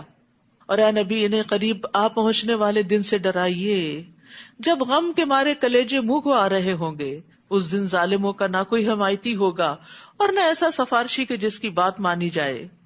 یعلم خائنۃ الاعین وما تخفی الصدور, اللہ تعالیٰ نگاہوں کی خیانت کو بھی جانتا ہے اور ان مخفی باتوں کو جو سینوں نے چھپا رکھی, دل کے اندر چھپی ہوئی باتیں, برے خیالات, ان کو بھی جانتا ہے. یہاں اللہ تعالیٰ کے علم کے بارے میں خبر دی جا رہی ہے کہ اس کا علم کتنا کامل ہے, چاہے کوئی چیز چھوٹی ہو یا بڑی ہو, باریک ہو, لطیف ہو یا موٹی ہو, سب کچھ اس کو پتا ہے. یہ اس لیے بتایا جا رہا تاکہ لوگ ڈریں اور اللہ سے حیا کریں, اللہ کا تقوی اختیار کریں, اللہ کو اپنے اوپر نگران سمجھیں اور چھپ کر بھی برے کام نہ کریں. اور ایک اور بھی کہ انسان کسی حرام چیز پہ نظر نہ ڈالے اور چھپ چھپ کے حرام چیز کو نہ دیکھے کہ کوئی دیکھ تو نہیں رہا. ابن عباس کہتے ہیں اس آیت کی تفسیر میں, اس سے مراد وہ شخص ہے جو لوگوں کے ساتھ بیٹھا ہوتا ہے تو وہاں سے کوئی عورت گزرتی ہے تو وہ لوگوں سے چوری چھپے اس عورت کو دیکھتا ہے. بعض اوقات مردوں کی عادت ہوتی ہے نا کہ عورتوں کو تاکنا, گھورنا, تاڑنا, تو وہ جب دیکھتے ہیں کہ اور ہمیں دیکھ رہے ہیں تو لوگوں سے شرم کھا کے اپنی نگاہ جھکا لیتے ہیں. اور ابن عباس کہتے ہیں کہ اس سے مراد وہ مرد ہے جو عورت کو دیکھتا ہے اور جب اس کے ساتھی اس کو دیکھتے ہیں تو اپنی نگاہ جھکا لیتا ہے. پھر جب وہ دیکھتا ہے کہ لوگ بے خبر ہو گئے تو پھر نگاہ اٹھا کے وہ بری چیز دیکھتا ہے, اور جب لوگ اس کو دیکھتے ہیں تو دوبارہ نگاہیں جھکا لیتا ہے. اللہ عز و جل اس کو جانتا ہے کہ یہ بندہ چاہتا ہے کہ کاش وہ اس عورت کا کچھ اور بھی دیکھ سکے, یعنی وہ جو وما تخفی الصدور ہے, کہ اس کے دل کی خرابی بھی جانتا ہے. تو آپ دیکھیے کہ وہ ٹیکسٹنگ, وہ ٹیکسٹ میسجز, وہ ٹیلی فون کالز, وہ چھپی دوستیاں, چھپ کے کی ہوئی ملاقاتیں جو حرام درجے میں آتی ہیں, وہ کہاں اللہ سے چھپی ہو سکتی ہیں؟ اللہ سے کچھ بھی چھپا ہوا نہیں ہے. تو اس لیے انسان کے تقویٰ کا یہ تقاضا ہے کہ ایسی ساری چیزوں کو صرف اللہ کے ڈر سے چھوڑ دے, اور یہ اللہ کا ڈر ہی چھڑا سکتا ہے, باقی کوئی چیز نہیں. واللہ یقضی بالحق, اور اللہ ہی انصاف کے ساتھ فیصلہ کرے گا, اور اللہ کے علاوہ جنہیں یہ لوگ پکارتے ہیں وہ تو کچھ بھی فیصلہ نہیں کر سکتے. بلا شبہ اللہ ہی سب کچھ سننے اور دیکھنے والا ہے. کیا ان لوگوں نے زمین میں چل پھر کر نہیں دیکھا کہ جو لوگ ان سے پہلے گزر چکے ہیں ان کا کیا انجام ہوا؟ وہ ان سے قوت میں بھی زیادہ تھے اور اپنی یادگاریں بھی ان سے زیادہ چھوڑ گئے تھے. پھر ان کے گناہوں کی وجہ سے اللہ نے انہیں پکڑ لیا. یعنی دنیا میں بڑے بڑے کارنامے کیے تھے, تاریخ میں ان کے نام لکھے گئے, لیکن یہ ناموری, یہ شہرت, یہ کارنامے اللہ کے عذاب سے نہ بچا سکے, اور انہیں اللہ کی گرفت سے بچانے والا کوئی نہ تھا. یہ اس لیے ہوا کہ ان کے پاس ان کے رسول واضح دلائل لے کر آئے تو انہوں نے انکار کر دیا, چنانچہ اللہ نے انہیں پکڑ لیا. اللہ یقیناً بڑی قوت والا اور سخت سزا دینے والا ہے. وَلَقَدْ أَرْسَلْنَا مُوسَىٰ بِآيَاتِنَا وَسُلْطَانٍ مُبِينٍ, نیز ہم نے موسیٰ کو اپنے معجزات اور واضح دلیل دے کر بھیجا تھا فرعون, حامان اور قارون کی طرف, مگر انہوں نے کہا یہ تو جادوگر ہے, بڑا جھوٹا, جھٹلا دیا. پھر جب وہ ہماری طرف سے دین حق ان کے پاس لایا تو کہنے لگے, جو لوگ ایمان لا کر موسیٰ کے ساتھ مل گئے ہیں ان کے بیٹوں کو قتل کر ڈالو اور ان کی عورتوں کو زندہ رہنے دو. مگر کافروں کی یہ چال ناکام ہی رہی. اور فرعون کہنے لگا, مجھے چھوڑ دو, میں خود موسیٰ کو قتل کیے دیتا ہوں, اور وہ اپنے رب کو پکار کے دیکھ لے. مجھے تو ڈر ہے یہ تمہارا دین بدل دے گا, یعنی تمہارا لائف سٹائل. دین سے مراد صرف عقیدہ نہیں ہے, لائف سٹائل بھی ہے, یا ملک میں فساد برپا کر دے گا. اور موسیٰ نے کہا, میں نے اپنے اور تمہارے رب کی ہر ایسے متکبر سے جو روز حساب پر ایمان نہیں رکھتا پناہ لے لی ہے. انی عذت بربی وربکم من کل متکبر لا یؤمن بیوم الحساب. وقال رجل مؤمن من آل فرعون. اس موقع پر آل فرعون میں سے ایک مومن آدمی جو اپنا ایمان چھپائے ہوئے تھا بول اٹھا. اب تک تو وہ چپ تھا، دل میں ایمان تھا، لیکن اب اس نے ڈکلیئر کر دیا. کہنے لگا کیا تم ایسے آدمی کو قتل کرتے ہو جو کہتا ہے کہ میرا رب اللہ ہے، حالانکہ وہ تمہارے رب کی طرف سے تمہارے پاس واضح دلائل لے کر آیا. وہ ایسے ہی کوئی جھوٹی بات نہیں کر رہا، اس کے پاس دلائل ہیں. اگر وہ جھوٹا ہے تو اس کے جھوٹ کا وبال اسی پر ہوگا، اور اگر وہ سچا ہے تو جس عذاب کا وہ تم سے وعدہ کرتا ہے اس کا کچھ نہ کچھ حصہ تمہیں پہنچ کر رہے گا. اللہ یقیناً ایسے شخص کو راہ راست پر نہیں لاتا جو حد سے بڑھنے والا اور کذاب ہو. اب یہاں سے اس رجل مؤمن کی سپیچ شروع ہوتی ہے جو اس نے فرعون کے دربار میں علل اعلان نڈر ہو کے سب کے سامنے اب کی. اے میری قوم، آج تمہاری ہی حکومت ہے اور ملک میں تم ہی غالب ہو، لیکن اگر اللہ کا عذاب آ جائے تو کون ہماری مدد کرے گا؟ فرعون کہنے لگا میں تو تمہیں وہی کچھ دکھاتا ہوں جو خود دیکھ رہا ہوں، اور میں تمہیں وہی راہ دکھاتا ہوں جو بھلائی کی راہ ہے. فرعون بھی اپنے آپ کو بھلائی پہ سمجھتا تھا، حق پہ سمجھتا تھا. اس سے اندازہ لگائیں کہ انسان کو اس کا نفس کتنا دھوکہ دیتا ہے کہ وہ اپنے غلط کاموں کو بھی صحیح سمجھے. اسی بنا پر پھر قیامت کے دن جب اپوزٹ ریزلٹ سامنے آئیں گے تو انسان حق کا بکا رہ جائے گا. اور جو شخص ایمان لایا تھا وہ کہنے لگا اے میری قوم، مجھے ڈر ہے کہ تم پر بھی ویسا ہی دن نہ آ جائے جیسا رسولوں کے مخالف جماعتوں پر آیا تھا، یعنی پچھلے رسولوں کی، جیسے قوم نوح، عاد، سمود اور ان کے بعد آنے والوں کی بری حالت ہوئی تھی. اور اللہ تو یہ نہیں چاہتا کہ اپنے بندوں پر ظلم کرے. اے میری قوم، میں تم پر آہو فغاں ایک دوسرے کو پکارنے کے دن کے آنے سے ڈرتا ہوں، جس دن تم پیٹ پھیر کر بھاگے پھرو گے مگر تمہیں اللہ سے کوئی بچانے والا نہ ہوگا، اور جسے اللہ گمراہ کرے اسے کوئی راہ پر لانے والا نہیں.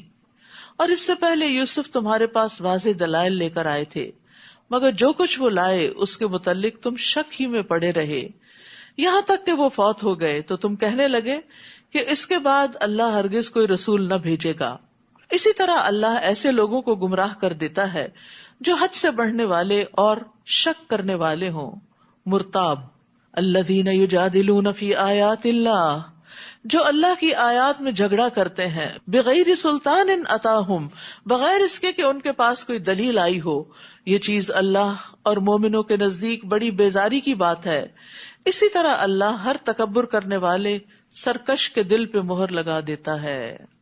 اور فرعون کہنے لگا اے حامان، میرے لیے ایک بلند عمارت بناؤ تاکہ میں ان راستوں تک پہنچ سکوں جو آسمانوں کے راستے ہیں، پھر موسیٰ کے الہ کی طرف جھانک سکوں، اور میں اسے جھوٹا ہی خیال کرتا ہوں. اس زمانے میں راکٹس تو تھے نہیں، تو اس لیے بلند عمارت بنانے کا کہا.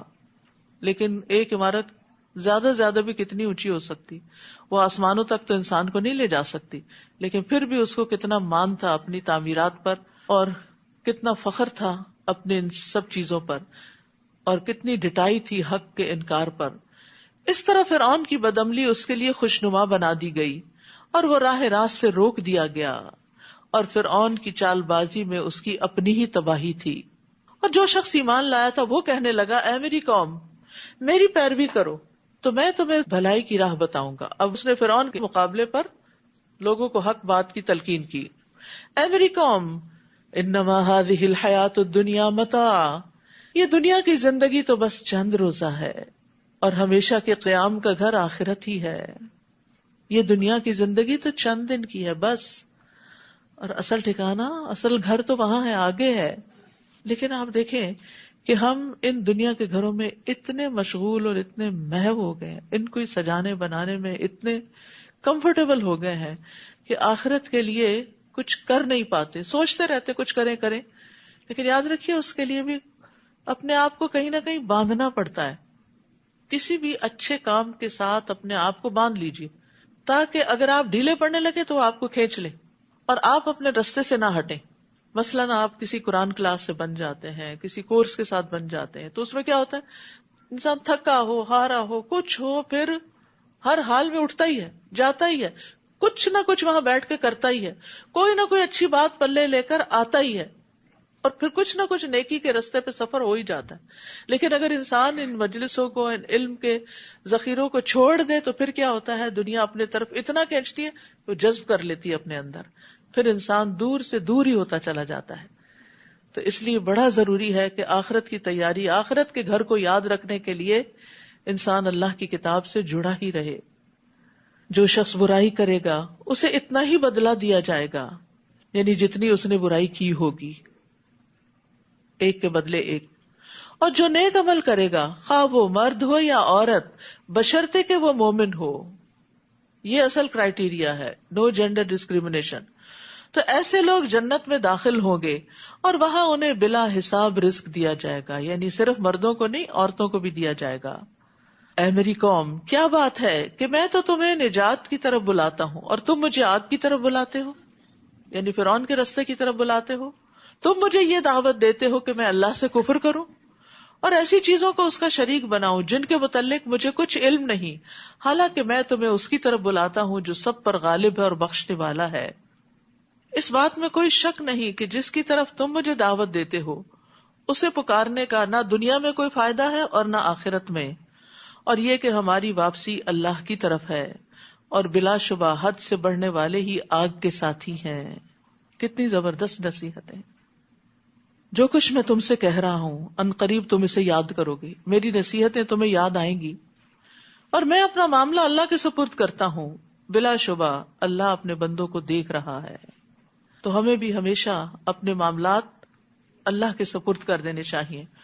اور رات کو جب آپ سوتے ہیں تو شعوری طور پر یہ دعا مانگا کریں، اللہم لک اسلمت وبک آمنت وعلیک توکلت والیک انبت وبک خاصمت. آخر تک دعا ہے.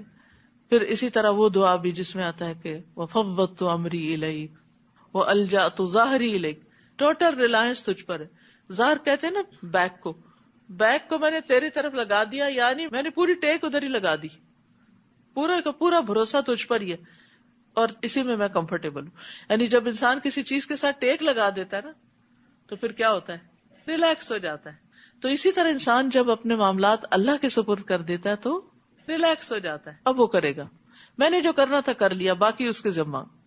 فوقاہ اللہ سیئات ما مکروا، ان لوگوں نے جو چالیں اس مرد مومن کے خلاف چلی تھیں اللہ نے ان سے اسے بچا لیا.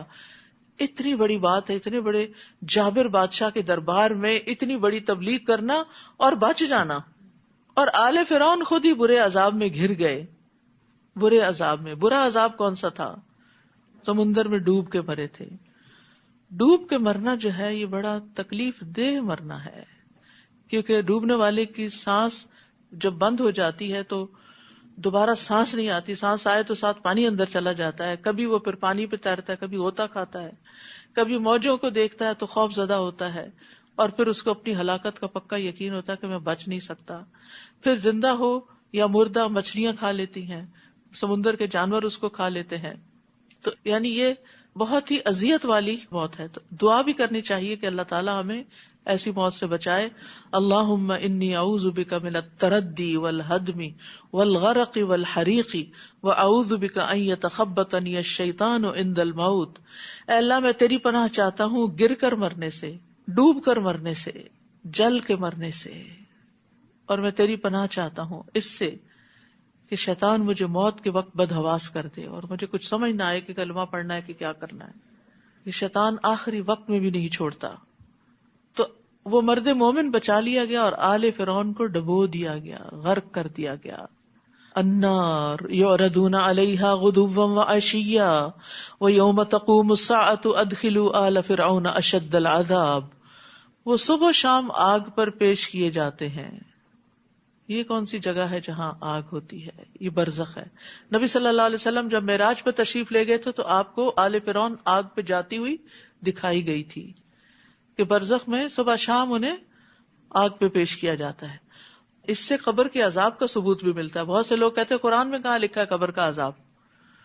تو یہ آپ دیکھیے آگ پر پیش کیے جاتے ہیں اور قیامت ہوگی تو کہا جائے گا کہ آل فرعون کو شدید عذاب میں داخل کر دو. تو یہ قیامت سے پہلے کا عذاب ہے. وہ صبح شام آگ پہ پیش کیے جاتے ہیں اور جس دن قیامت قائم ہوگی تو حکم ہوگا آل فرعون کو سخت ترین عذاب میں داخل کر دو.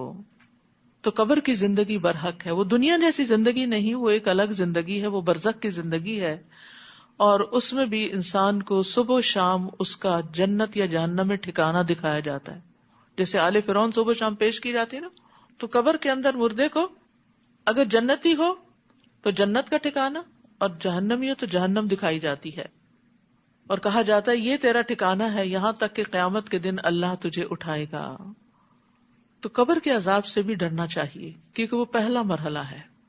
دیکھیں ہم دنیا کی بیماریوں سے ڈرتے ہیں، ہسپتال جانے سے ڈرتے ہیں، یا اللہ کینسر نہ ہو، یا اللہ کوئی اور ایسی بیماری نہ ہو کہ ہم کسی مصیبت میں پھنس جائیں، اور ہمیں محتاج نہ کرنا. بڑھاپے سے ڈرتے ہیں، جب تک زندہ ہے زندگی میں پیش آنے والی ساری چیزوں سے ڈرتے ہیں. قتل سے ڈرتے ہیں، موت سے ڈرتے ہیں، اور وحشت والی چیزوں سے ڈرتے ہیں.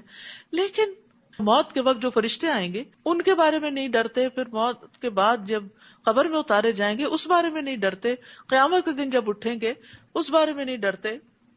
یعنی دنیا میں اگر ہم کسی کو جیل خانے میں دیکھ لیں اور بدترین قید خانے میں دیکھ لیں تو ڈر ڈر کے ہمارا برا حال ہو جاتا ہے، ہماری روح فنا ہو جاتی کہ کتنی اذیت میں ہے.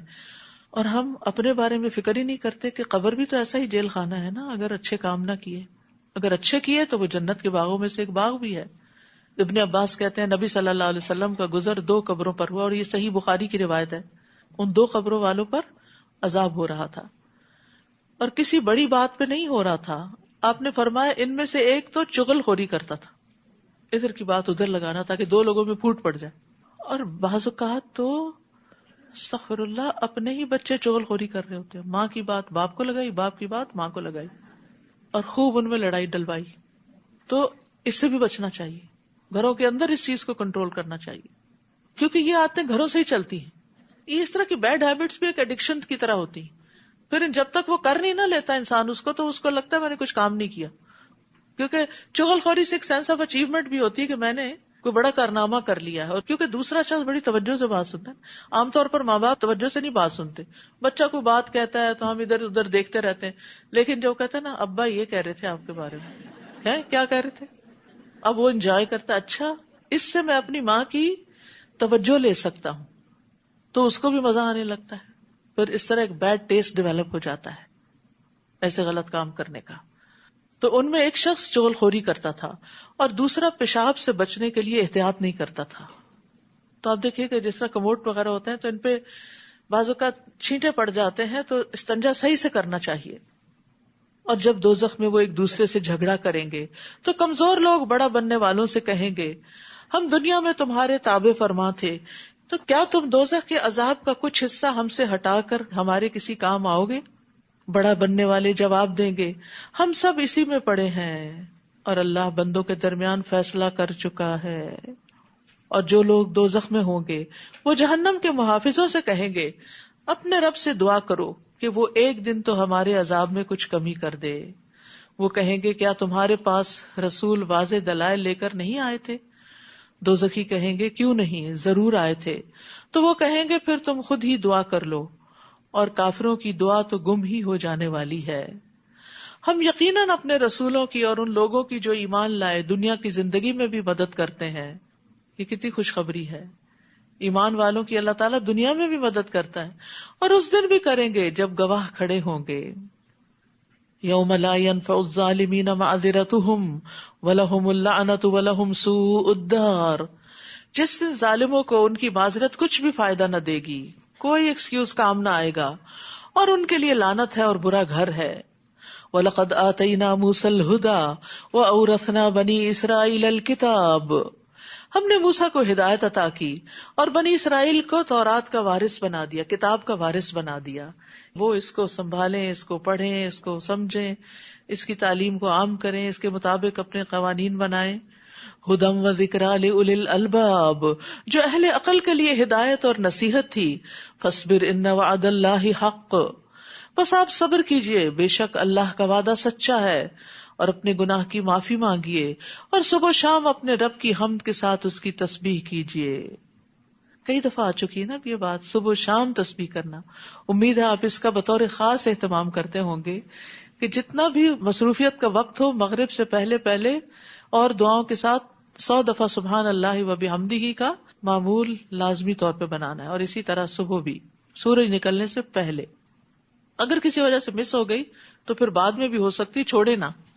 جو لوگ بغیر کسی دلیل کے جو ان کے پاس آئی ہو اللہ کی آیات میں جھگڑا کرتے ہیں ان کے دلوں میں تکبر بھرا ہوتا ہے، مگر وہ اس بڑائی کو پا نہیں سکتے جس کی وہ آرزو رکھتے ہیں، لہٰذا آپ اللہ کی پناہ مانگیے، بلا شبہ وہ سب کچھ سننے والا دیکھنے والا ہے۔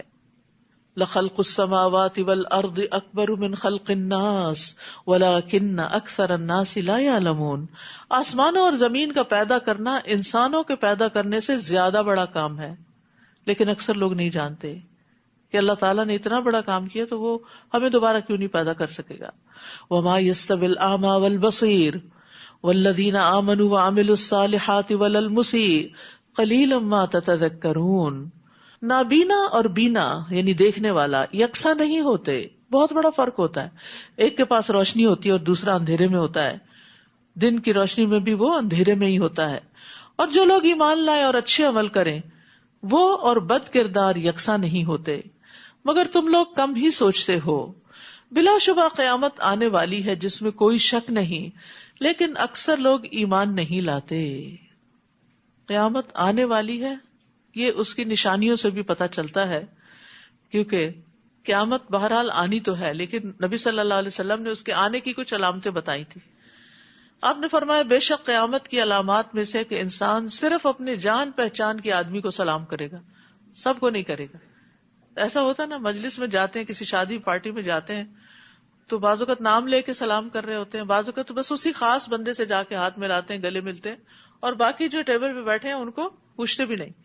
تو یہ نہیں ہونا چاہیے، انسان سب کے ساتھ سلام دعا رکھے۔ اسی طرح آپ نے فرمایا قیامت اس وقت تک قائم نہیں ہوگی جب تک ہر طرف بے حیائی اور فحش گوئی عام نہ ہو جائے، قطع رحمی اور برا پڑوس عام نہ ہو جائے، جب تک خائن کو امین اور امین کو خائن نہ سمجھا جانے لگے۔ پھر اسی طرح آپ نے فرمایا قیامت اس وقت تک قائم نہ ہوگی جب تک فتنے ظاہر نہ ہوں گے، جھوٹ عام ہو جائے گا، منڈیاں قریب ہو جائیں گی، یعنی کاروباری مواقع زیادہ ہو جائیں گے، وقت جلدی گزرے گا، حرج زیادہ ہوگا۔ پوچھا گیا حرج کیا ہے؟ فرمایا قتل۔ پھر اسی طرح حقیر لوگوں کا منظر عام پر آنا، اور بے شمار نشانیاں ہیں، کچھ چھوٹی نشانیاں ہیں، کچھ بڑی نشانیاں ہیں، اس پر کتابیں بھی موجود ہیں، اور ان کو پڑھ کے انسان کو اپنے اندر سے بری باتیں نکال دینی چاہیے اور اچھی ڈال لینی چاہیے۔ وقال ربكم ادعوني استجب لكم ان الذين يستكبرون عن عبادتي سيدخلون جهنم داخرين۔ آپ کے رب نے فرمایا ہے مجھے پکارو میں تمہاری دعا قبول کروں گا، جو لوگ میری عبادت سے تکبر کرتے ہیں ان قریب ذلیل و خوار ہو کر جہنم میں داخل ہوں گے۔ یاد رکھیے دعا عبادت ہے، اللہ سے نہ مانگنے والے سے اللہ ناراض ہوتا ہے، دعا لازم ہے۔ نبی صلی اللہ علیہ وسلم نے فرمایا بے شک دعا فائدہ دیتی ہے، اس کے بارے میں بھی جو کچھ نازل ہو چکا، یعنی جو مصیبت آ چکی، اور اس کے بارے میں بھی جو نہیں اترا، بس اللہ کے بندو تم پر دعا کرنا لازم ہے۔ اور دعا تین طرح قبول ہوتی، یا تو ویسے ہی فوراً جو وہ چاہتا ہے، یا آخرت کے لیے ذخیرہ کر دی جاتی ہے، یا پھر اس سے اس جیسی کوئی تکلیف دور کر دی جاتی، یعنی جس درجے کی دعا ہوتی ہے۔ صحابہ نے عرض کیا اس طرح تو پھر ہم بہت زیادہ دعائیں کریں گے۔ آپ نے فرمایا اللہ اس سے بھی زیادہ کثرت والا ہے، یعنی وہ زیادہ دے سکتا ہے۔ لیکن یہ دیکھیں نا کہ جب انسان بندوں سے مانگتا ہے تو بندے تنگ ہو جاتے ہیں، اور آپ نے دیکھا ہوگا کہ اگر کسی بندے کے بارے میں یہ پتا ہو کہ جب فون کرتا ہے کچھ مانگنے کے لیے کرتا ہے تو آپ اس کا نام دیکھتے ہی گھبرا جاتے ہیں کہ اب پھر پتہ نہیں کیا مانگے گا۔ اللہ ایسا نہیں ہے، اللہ تعالیٰ خوش ہوتا ہے، جتنی دفعہ کوئی مانگے اور خوش ہوتا ہے۔ اللہ وہ ذات ہے جس نے تمہارے لیے رات بنائی تاکہ تم اس میں آرام کر سکو اور دن کو روشن بنا دیا۔ اللہ تو یقیناً لوگوں پر بڑا صاحب فضل ہے، لیکن اکثر لوگ شکر ادا نہیں کرتے، لوگوں کی اکثریت ناشکری ہے۔ یہ ہے تمہارا رب ہر چیز کو پیدا کرنے والا، اس کے سوا کوئی الہ نہیں، پھر تم کہاں سے بہکائے جاتے ہو۔ اسی طرح وہ لوگ بہکائے جاتے رہے ہیں جو اللہ کی آیات کا انکار کرتے تھے۔ اللہ ہی ہے جس نے تمہارے لیے زمین کو جائے قرار اور آسمان کو چھت بنایا، اور تمہاری صورتیں بنائی تو نہایت عمدہ صورتیں بنائی، اور تمہیں پاکیزہ چیزوں کا رزق دیا۔ ان صفات کا مالک ہے تمہارا رب جو بڑا برکت والا اور تمام جہانوں کا رب ہے۔ وہی زندہ ہے جسے موت نہیں، اس کے سوا کوئی الہ نہیں، لہذا تم خالص اسی کی حاکمیت تسلیم کرتے ہوئے اسے پکارا کرو۔ ہر طرح کی تعریف اللہ رب العالمین ہی کے لیے ہے۔ آپ ان سے کہیے کہ مجھے منع کیا گیا ہے کہ میں ان کی عبادت کروں جنہیں تم اللہ کو چھوڑ کر پکارتے ہو، جبکہ میرے رب کی طرف سے میرے پاس واضح دلائل بھی آ چکے ہیں، اور مجھے حکم ملا ہے کہ میں اللہ رب العالمین کا فرما بردار بن کے رہوں. هو الذی خلقکم من تراب، وہی ہے جس نے تمہیں مٹی سے، پھر نطفے سے، پھر لوتھڑے سے پیدا کیا، پھر تمہیں بچے کی شکل میں ماں کے پیٹ سے نکالتا ہے، پھر انہیں بڑھاتا ہے تاکہ تم اپنی پوری طاقت کو پہنچ جاؤ، پھر اور بڑھاتا ہے تاکہ تم بڑھاپے کو پہنچو، پھر تم میں سے کسی کو پہلے ہی وفات دے دی جاتی ہے تاکہ تم اس مدت کو پہنچو جو تمہارے لیے مقرر ہے. یہ سب کچھ اس لیے ہے تاکہ تم عقل سے کام لو. وہی تو ہے جو تمہیں زندہ کرتا اور مارتا ہے. پھر جب وہ کسی کام کا فیصلہ کر لیتا ہے تو بس اتنا ہی کہتا ہے کہ ہو جا، تو وہ ہو جاتا ہے. کن فیکون، یہ ہے اس کی طاقت. یہ طاقت اس کے سوا ہے کسی میں؟ آپ نے ان لوگوں کو نہیں دیکھا جو اللہ کی آیات میں جھگڑے کرتے ہیں؟ وہ کہاں سے پھیرے جاتے ہیں؟ ان لوگوں نے اس کتاب یعنی قرآن کو بھی جھٹلایا اور ان کتابوں کو بھی جو ہم نے رسولوں کو دے کر بھیجی تھی. ان قریب انہیں معلوم ہو جائے گا جب ان کی گردنوں میں توق پڑے ہوئے ہوں گے اور ایسی زنجیریں جن سے پکڑ کر وہ کھولتے ہوئے پانی میں گھسیٹے جائیں گے.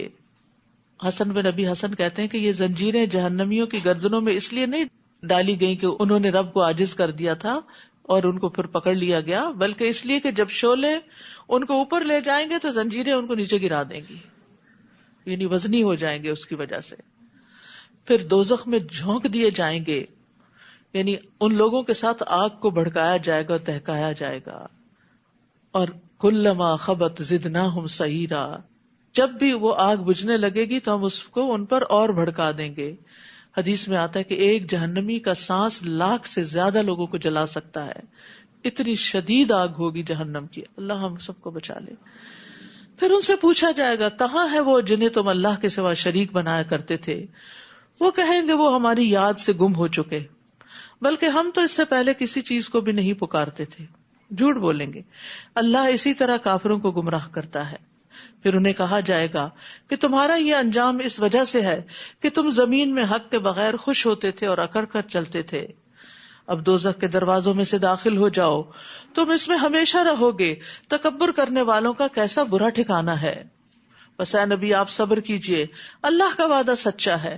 ہم نے جس عذاب کا ان سے وعدہ کیا ہے ہو سکتا ہے کہ اس کا کچھ حصہ ہم آپ کو آپ کی زندگی میں ہی دکھا دیں یا آپ کو اٹھا لیں اور انہیں بعد میں عذاب دیں. آخر کار انہیں ہماری ہی طرف لوٹ کر آنا ہے. آپ سے پہلے ہم کئی رسول بھیج چکے ہیں، ان میں سے کچھ تو ایسے ہیں جن کا حال ہم نے آپ سے بیان کر دیا ہے، اور کچھ ایسے ہیں جن کا حال بیان نہیں کیا. اور کسی رسول میں یہ طاقت نہ تھی کہ وہ اللہ کے اذن کے بغیر کوئی معجزہ خود لا سکتا.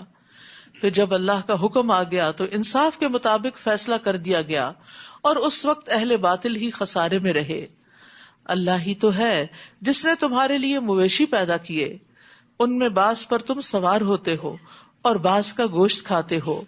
نیز تمہارے لیے ان میں اور بھی کئی فائدے ہیں، اور جہاں جانے کی ضرورت تمہارے دل میں آئے ان پہ سوار ہو کر پہنچ جاتے ہو. نیز ان پر اور کشتیوں پر تم سوار کیے جاتے ہو. یعنی اللہ نے تمہاری سواریوں کا کیسا کیسا بندوبست کر رکھا ہے. اللہ تمہیں اپنی نشانیاں دکھا رہا ہے، پھر تم اس کی کن کن نشانیوں کا انکار کرو گے؟ کیا ان لوگوں نے زمین میں چل پھر کر نہیں دیکھا کہ جو لوگ ان سے پہلے گزر چکے ہیں ان کا کیا انجام ہوا؟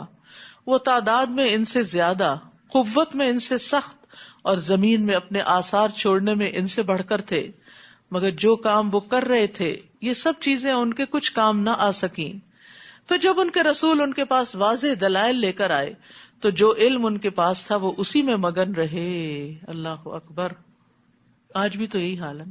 قرآن ہے، قرآن کی تعلیم کا انتظام بھی ہے، لیکن اکثر لوگ خود مسلمان بھی اسی علم میں مگن ہے جو دنیا کا ہے، کیونکہ دنیا کے فائدے چاہیے نا، اور قرآن کو بس پش ڈال رکھا ہے بعد میں. صحیح تو میں سمجھتی ہوں کہ ہر انسان کو اپنی زندگی میں جب بھی موقع ملے، جتنی جلدی ملے، قرآن کو باقاعدہ سیکھنا چاہیے، سمجھ کر پڑھنے کے لیے.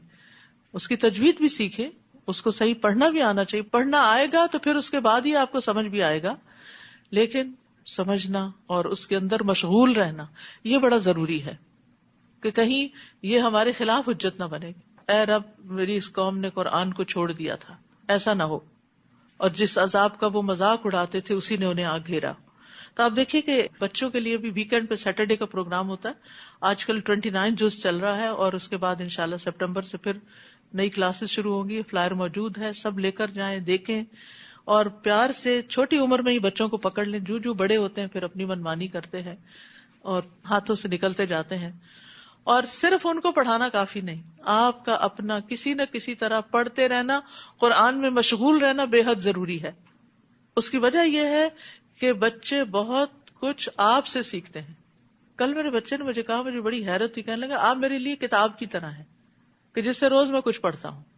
یعنی آپ روز مجھے کچھ نہ کچھ سکھاتی ہیں, اور وہ سکھانا کوئی فارمل نہیں ہوتا کہ ہم یعنی باقاعدہ کچھ ٹیچ ہی کریں, وہ بھی کرنا چاہیے, لیکن بچہ ایک بات کرتا ہے تو آپ اس بات کے جواب میں جو بات کہتے ہیں وہ کیا ہوتا ہے, یا اس کی اصلاح ہوتی ہے, یا اس کے علم میں اضافہ ہوتا ہے, یا وہ کوئی نئی بات آپ سے سیکھتا ہے. تو یہ ہر ماں کا فرض ہے کہ وہ اپنے بچوں کو صرف کھانا پرووائڈ نہ کرے کہ ان کو اسپون فیڈنگ کرتی رہے, وہ ان کو علم کی روحانی غذا بھی دے اور آسان طریقے سے دے. اور یہ جبھی آپ دے سکتے ہیں کہ جب آپ خود بھی پڑھے لکھے. تو اس لیے انشاءاللہ رمضان کے بعد جو کورسز شروع ہو رہے ہیں, انگلش تعلیم القرآن, اردو تعلیم القرآن, ویکینڈ پروگرام, ان سب کے اندر آپ دیکھیے کہ کون کون سے کورسز ہیں جو آپ کو سوٹ کرتے ہیں اور کہاں آپ اپنا وقت نکال سکتے ہیں, یا دور ہے تو کہیں اور جہاں آپ کو میسر ہے. یا پھر یہ کہ الہدا نے ایک ایپ بنائی ہے, ابھی اینڈرائیڈ پر دستیاب ہے, جلد ہی آئی فون پر بھی ہوگی, ای لرننگ ایپ ہے, ویب سائٹ بھی اس کی موجود ہے. اس میں جا کے آپ خود اپنے آپ کو رجسٹر کر سکتے ہیں, آپ کو لیسن ملیں گے, پھر آپ ایگزام دے سکیں گے, پھر آپ کو ریزلٹ ملے گا, پھر اینڈ پہ سرٹیفکیٹ بھی ملے گا. تو جو لوگ یہاں تک نہیں پہنچ سکتے کسی مجبوری کی وجہ سے, وہ ایسی ایپس سے فائدہ اٹھائیں, کیونکہ ہم فون کے ساتھ تو کمیٹڈ ہیں ہی, تو کیوں نہ اس سے ہر روز کوئی علم حاصل کریں. اول تو ہمیں نیک صالح صحبت چاہیے, دوست چاہیے, لوگ چاہیے. خالی علم کافی نہیں ہوتا, انسان چاہیے ہوتے ہیں کہ جب ہم پھسلنے لگے, بگڑنے لگے تو پکڑ کے لے آئیں. اور یہ دوستوں پر ایمان ہوتا ہے, انہی کے ہاتھوں ہم قابو آتے ہیں, ورنہ گھر والوں کی تم کم ہی سنتے ہیں.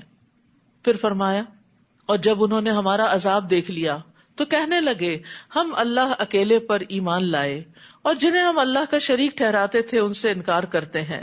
مگر جب انہوں نے ہمارا عذاب دیکھ لیا تو ان کے ایمان نے انہیں کچھ فائدہ نہ دیا. موت کے وقت کوئی چیز فائدہ نہ دے گی. یہی سنت الہی ہے جو ہمیشہ اس کے بندوں میں جاری رہی ہے, اور اس عذاب کے موقع پر کافر لوگ خسارے میں پڑ گئے. سورۃ فصلت. بسم اللہ الرحمن الرحیم. حامیم تنزیل من الرحمن الرحیم. حامیم, یہ قرآن بڑے مہربان نہایت رحم والے کی طرف سے نازل ہوا ہے. یعنی اس کتاب کو رحمان نے نازل کیا ہے, رحیم نے نازل کیا ہے, جس کو پڑھ کر رحمتیں پائیں گے آپ. ایسی کتاب جس کی آیات تفصیل سے بیان کی گئی ہیں, عربی زبان میں ہے, اور ان لوگوں کے لیے جو علم رکھتے ہیں. یہ بشارت دینے والا اور ڈرانے والا ہے, مگر اکثر لوگوں نے اس سے اعراض کیا اور اسے سنتے ہی نہیں. فہم لا یسمعون, اس کو سنتے نہیں. قرآن کو سننا بڑا ضروری ہے, کیونکہ سن کے کانوں کے راستے دل پہ جلدی بات اثر کرتی ہے. پڑھتے ہوئے انسان کا عام طور پر ذہن بھٹک بھی جاتا ہے, سنتے ہوئے بھی بھٹکتا ہے لیکن کم. اور کہتے ہیں کہ جس چیز کی طرف تو ہمیں بلاتا ہے اس سے ہمارے دل پردوں میں ہے, اور ہمارے کان یہ کلام سننے سے بہرے ہو گئے ہیں, اور ہمارے اور تیرے درمیان ایک پردہ حائل ہے, لہٰذا تم اپنا کام کیے جاؤ, ہم اپنا کام کیے جائیں گے. قل انما انا بشر مثلکم یوحا الی, آپ ان سے کہیے کہ میں تو تمہاری ہی جیسا ایک انسان ہوں, میری طرف وحی کی جاتی ہے کہ تمہارا الہ بس ایک ہی الہ ہے, لہٰذا سیدھے اسی کی طرف متوجہ رہو اور اسی سے معافی مانگو, اور ان مشرکوں کے لیے ہلاکت ہے. کون ہے یہ جن کے لیے ہلاکت ہے؟ الذین لا یؤتون الزکوٰۃ, وہ جو زکوٰۃ ادا نہیں کرتے, اور وہ آخرت کے بھی منکر ہیں, آخرت کو بھی نہیں مانتے. زکوٰۃ کو کفر کے ساتھ خاص کر دیا گیا, کیونکہ انسان کو اپنا مال بڑا محبوب ہوتا ہے, اور یہ مال اس کی روح کا ساتھی ہوتا ہے. تو جب اسے اللہ کے راستے میں خرچ کرتا ہے تو ثابت قدمی حاصل ہوتی ہے, اور اس کا دل چمک اٹھتا ہے, اور جب خرچ نہیں کرتا تو اس کے دل پہ اندھیرا چھاتا ہے, اور یہ کفر سے قریب ہوتا ہے. بلا شبہ وہ لوگ جو ایمان لائے اور نیک عمل کیے ان کے لیے ایسا اجر ہے جو کبھی ختم نہ ہوگا. کتنی بڑی خوشخبری ہے. دنیا میں جتنی بھی اچھی چیز آپ لے آئے وہ ختم ہو جاتی. آپ ان سے کہیے کیا تم اس ذات کا انکار کرتے ہو جس نے زمین کو 2 دنوں میں پیدا کیا اور دوسروں کو اس کا ہمسر ٹھہراتے ہو؟ یہ اس صفت کا مالک ہے، یعنی اللہ سبحانہ وتعالی ہی اصل میں خالق ہے، سب جہانوں کا رب. نیز اس نے زمین کے اوپر مضبوط پہاڑ بنا دیے اور اس میں برکت رکھی. سبحان اللہ، زمین میں اللہ نے کیسی برکت رکھی ہے کہ ہر سال زمین کے اندر سے ڈھیروں غلہ اور اناج اور چاول اور کیا کیا نکلتا رہتا ہے. آپ ایک بیج ڈالتے ہیں وہ 700 بیج بن جاتا ہے. یہ کس فیکٹری سے بن کے نکلتا ہے؟ دنیا کی فیکٹریز میں تو آپ جو ڈالیں گے صرف اتنا ہی نکلے گا اور بعض اوقات اس سے بھی کم ہو جاتا ہے.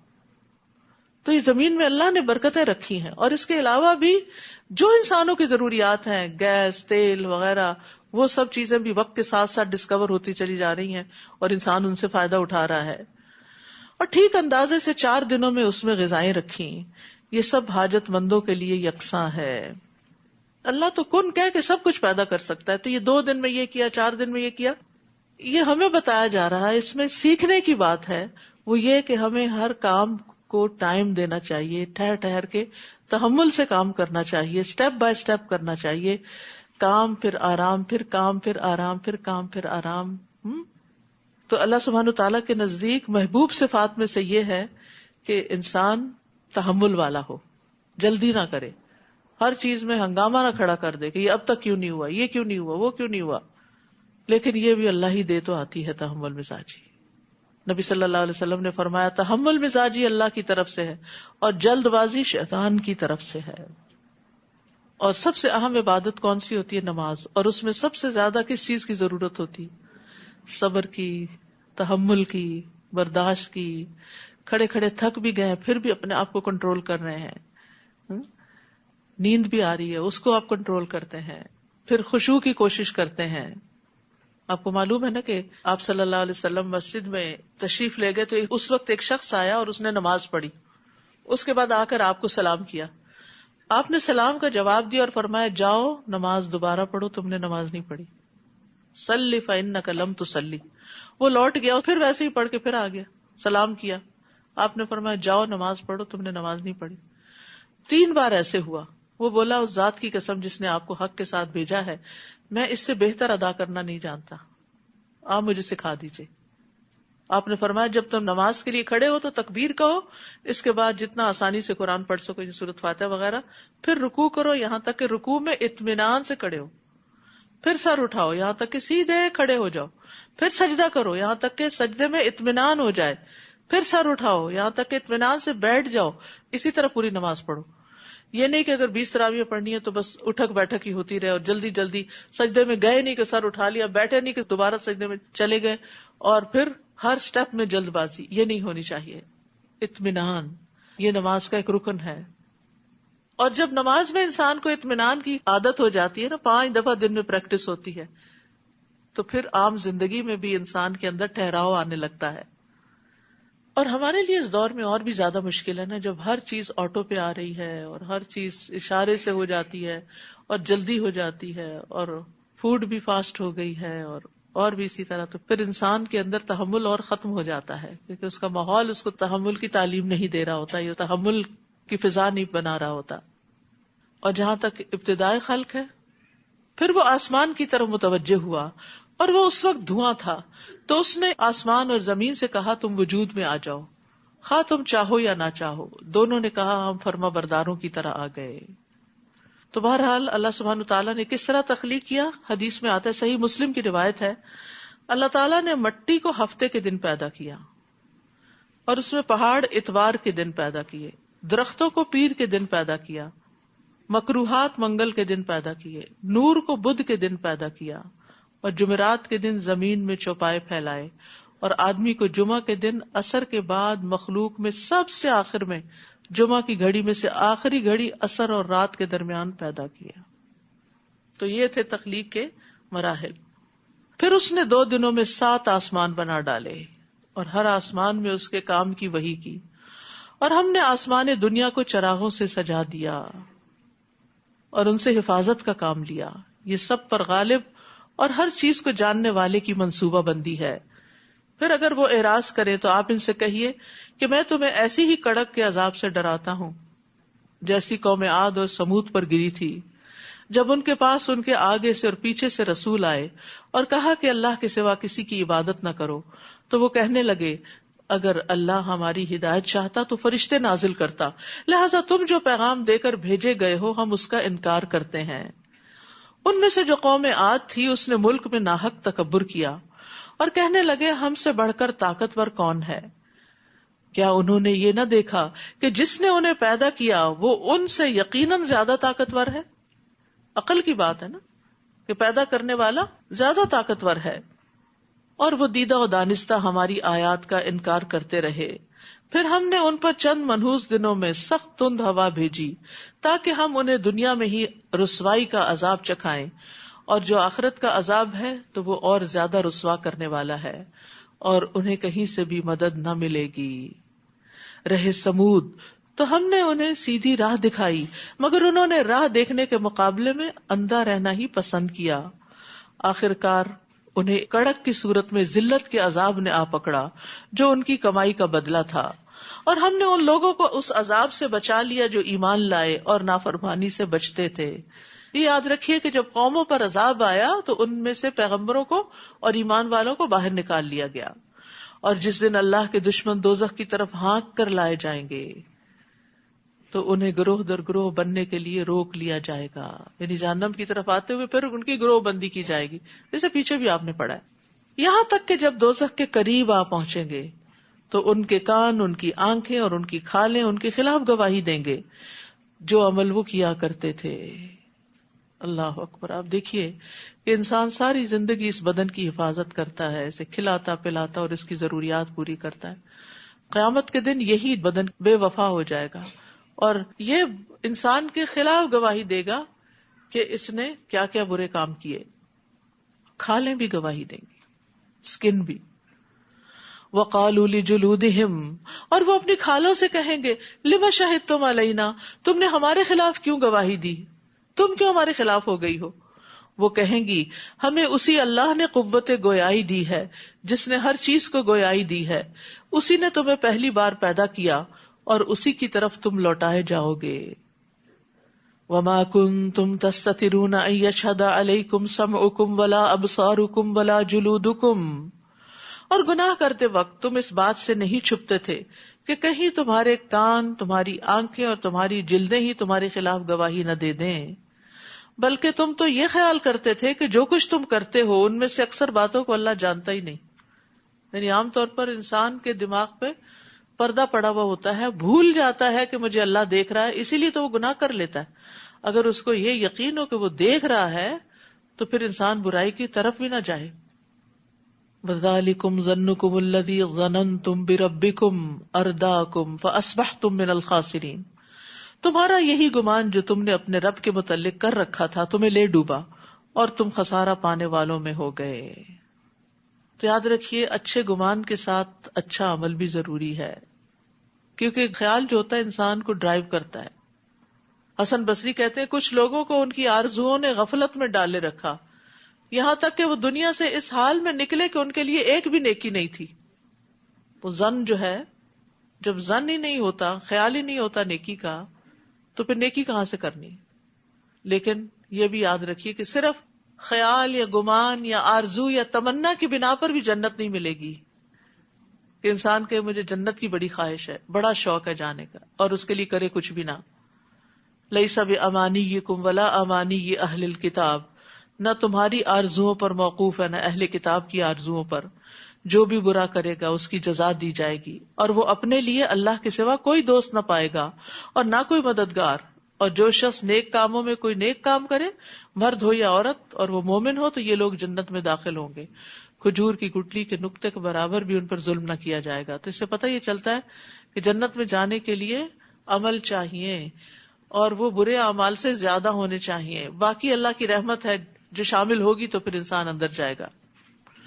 فَإِن يَصْبِرُوا فَالنَّارُ مَثْوًى لَهُمْ، پھر اگر وہ اب صبر کرے یا نہ کریں، آگ ہی ان کا ٹھکانہ ہے، اور اگر وہ توبہ کرنا چاہیں تو ان کی توبہ قبول نہیں ہوگی، جہنم میں جا کر کسی کی توبہ قبول نہیں ہوگی۔ اور ہم نے ان پر کچھ ایسے ہم نشین مسلط کر دیے جو آگے سے اور پیچھے سے ان کے سارے کام خوشنما کر کے دکھاتے تھے۔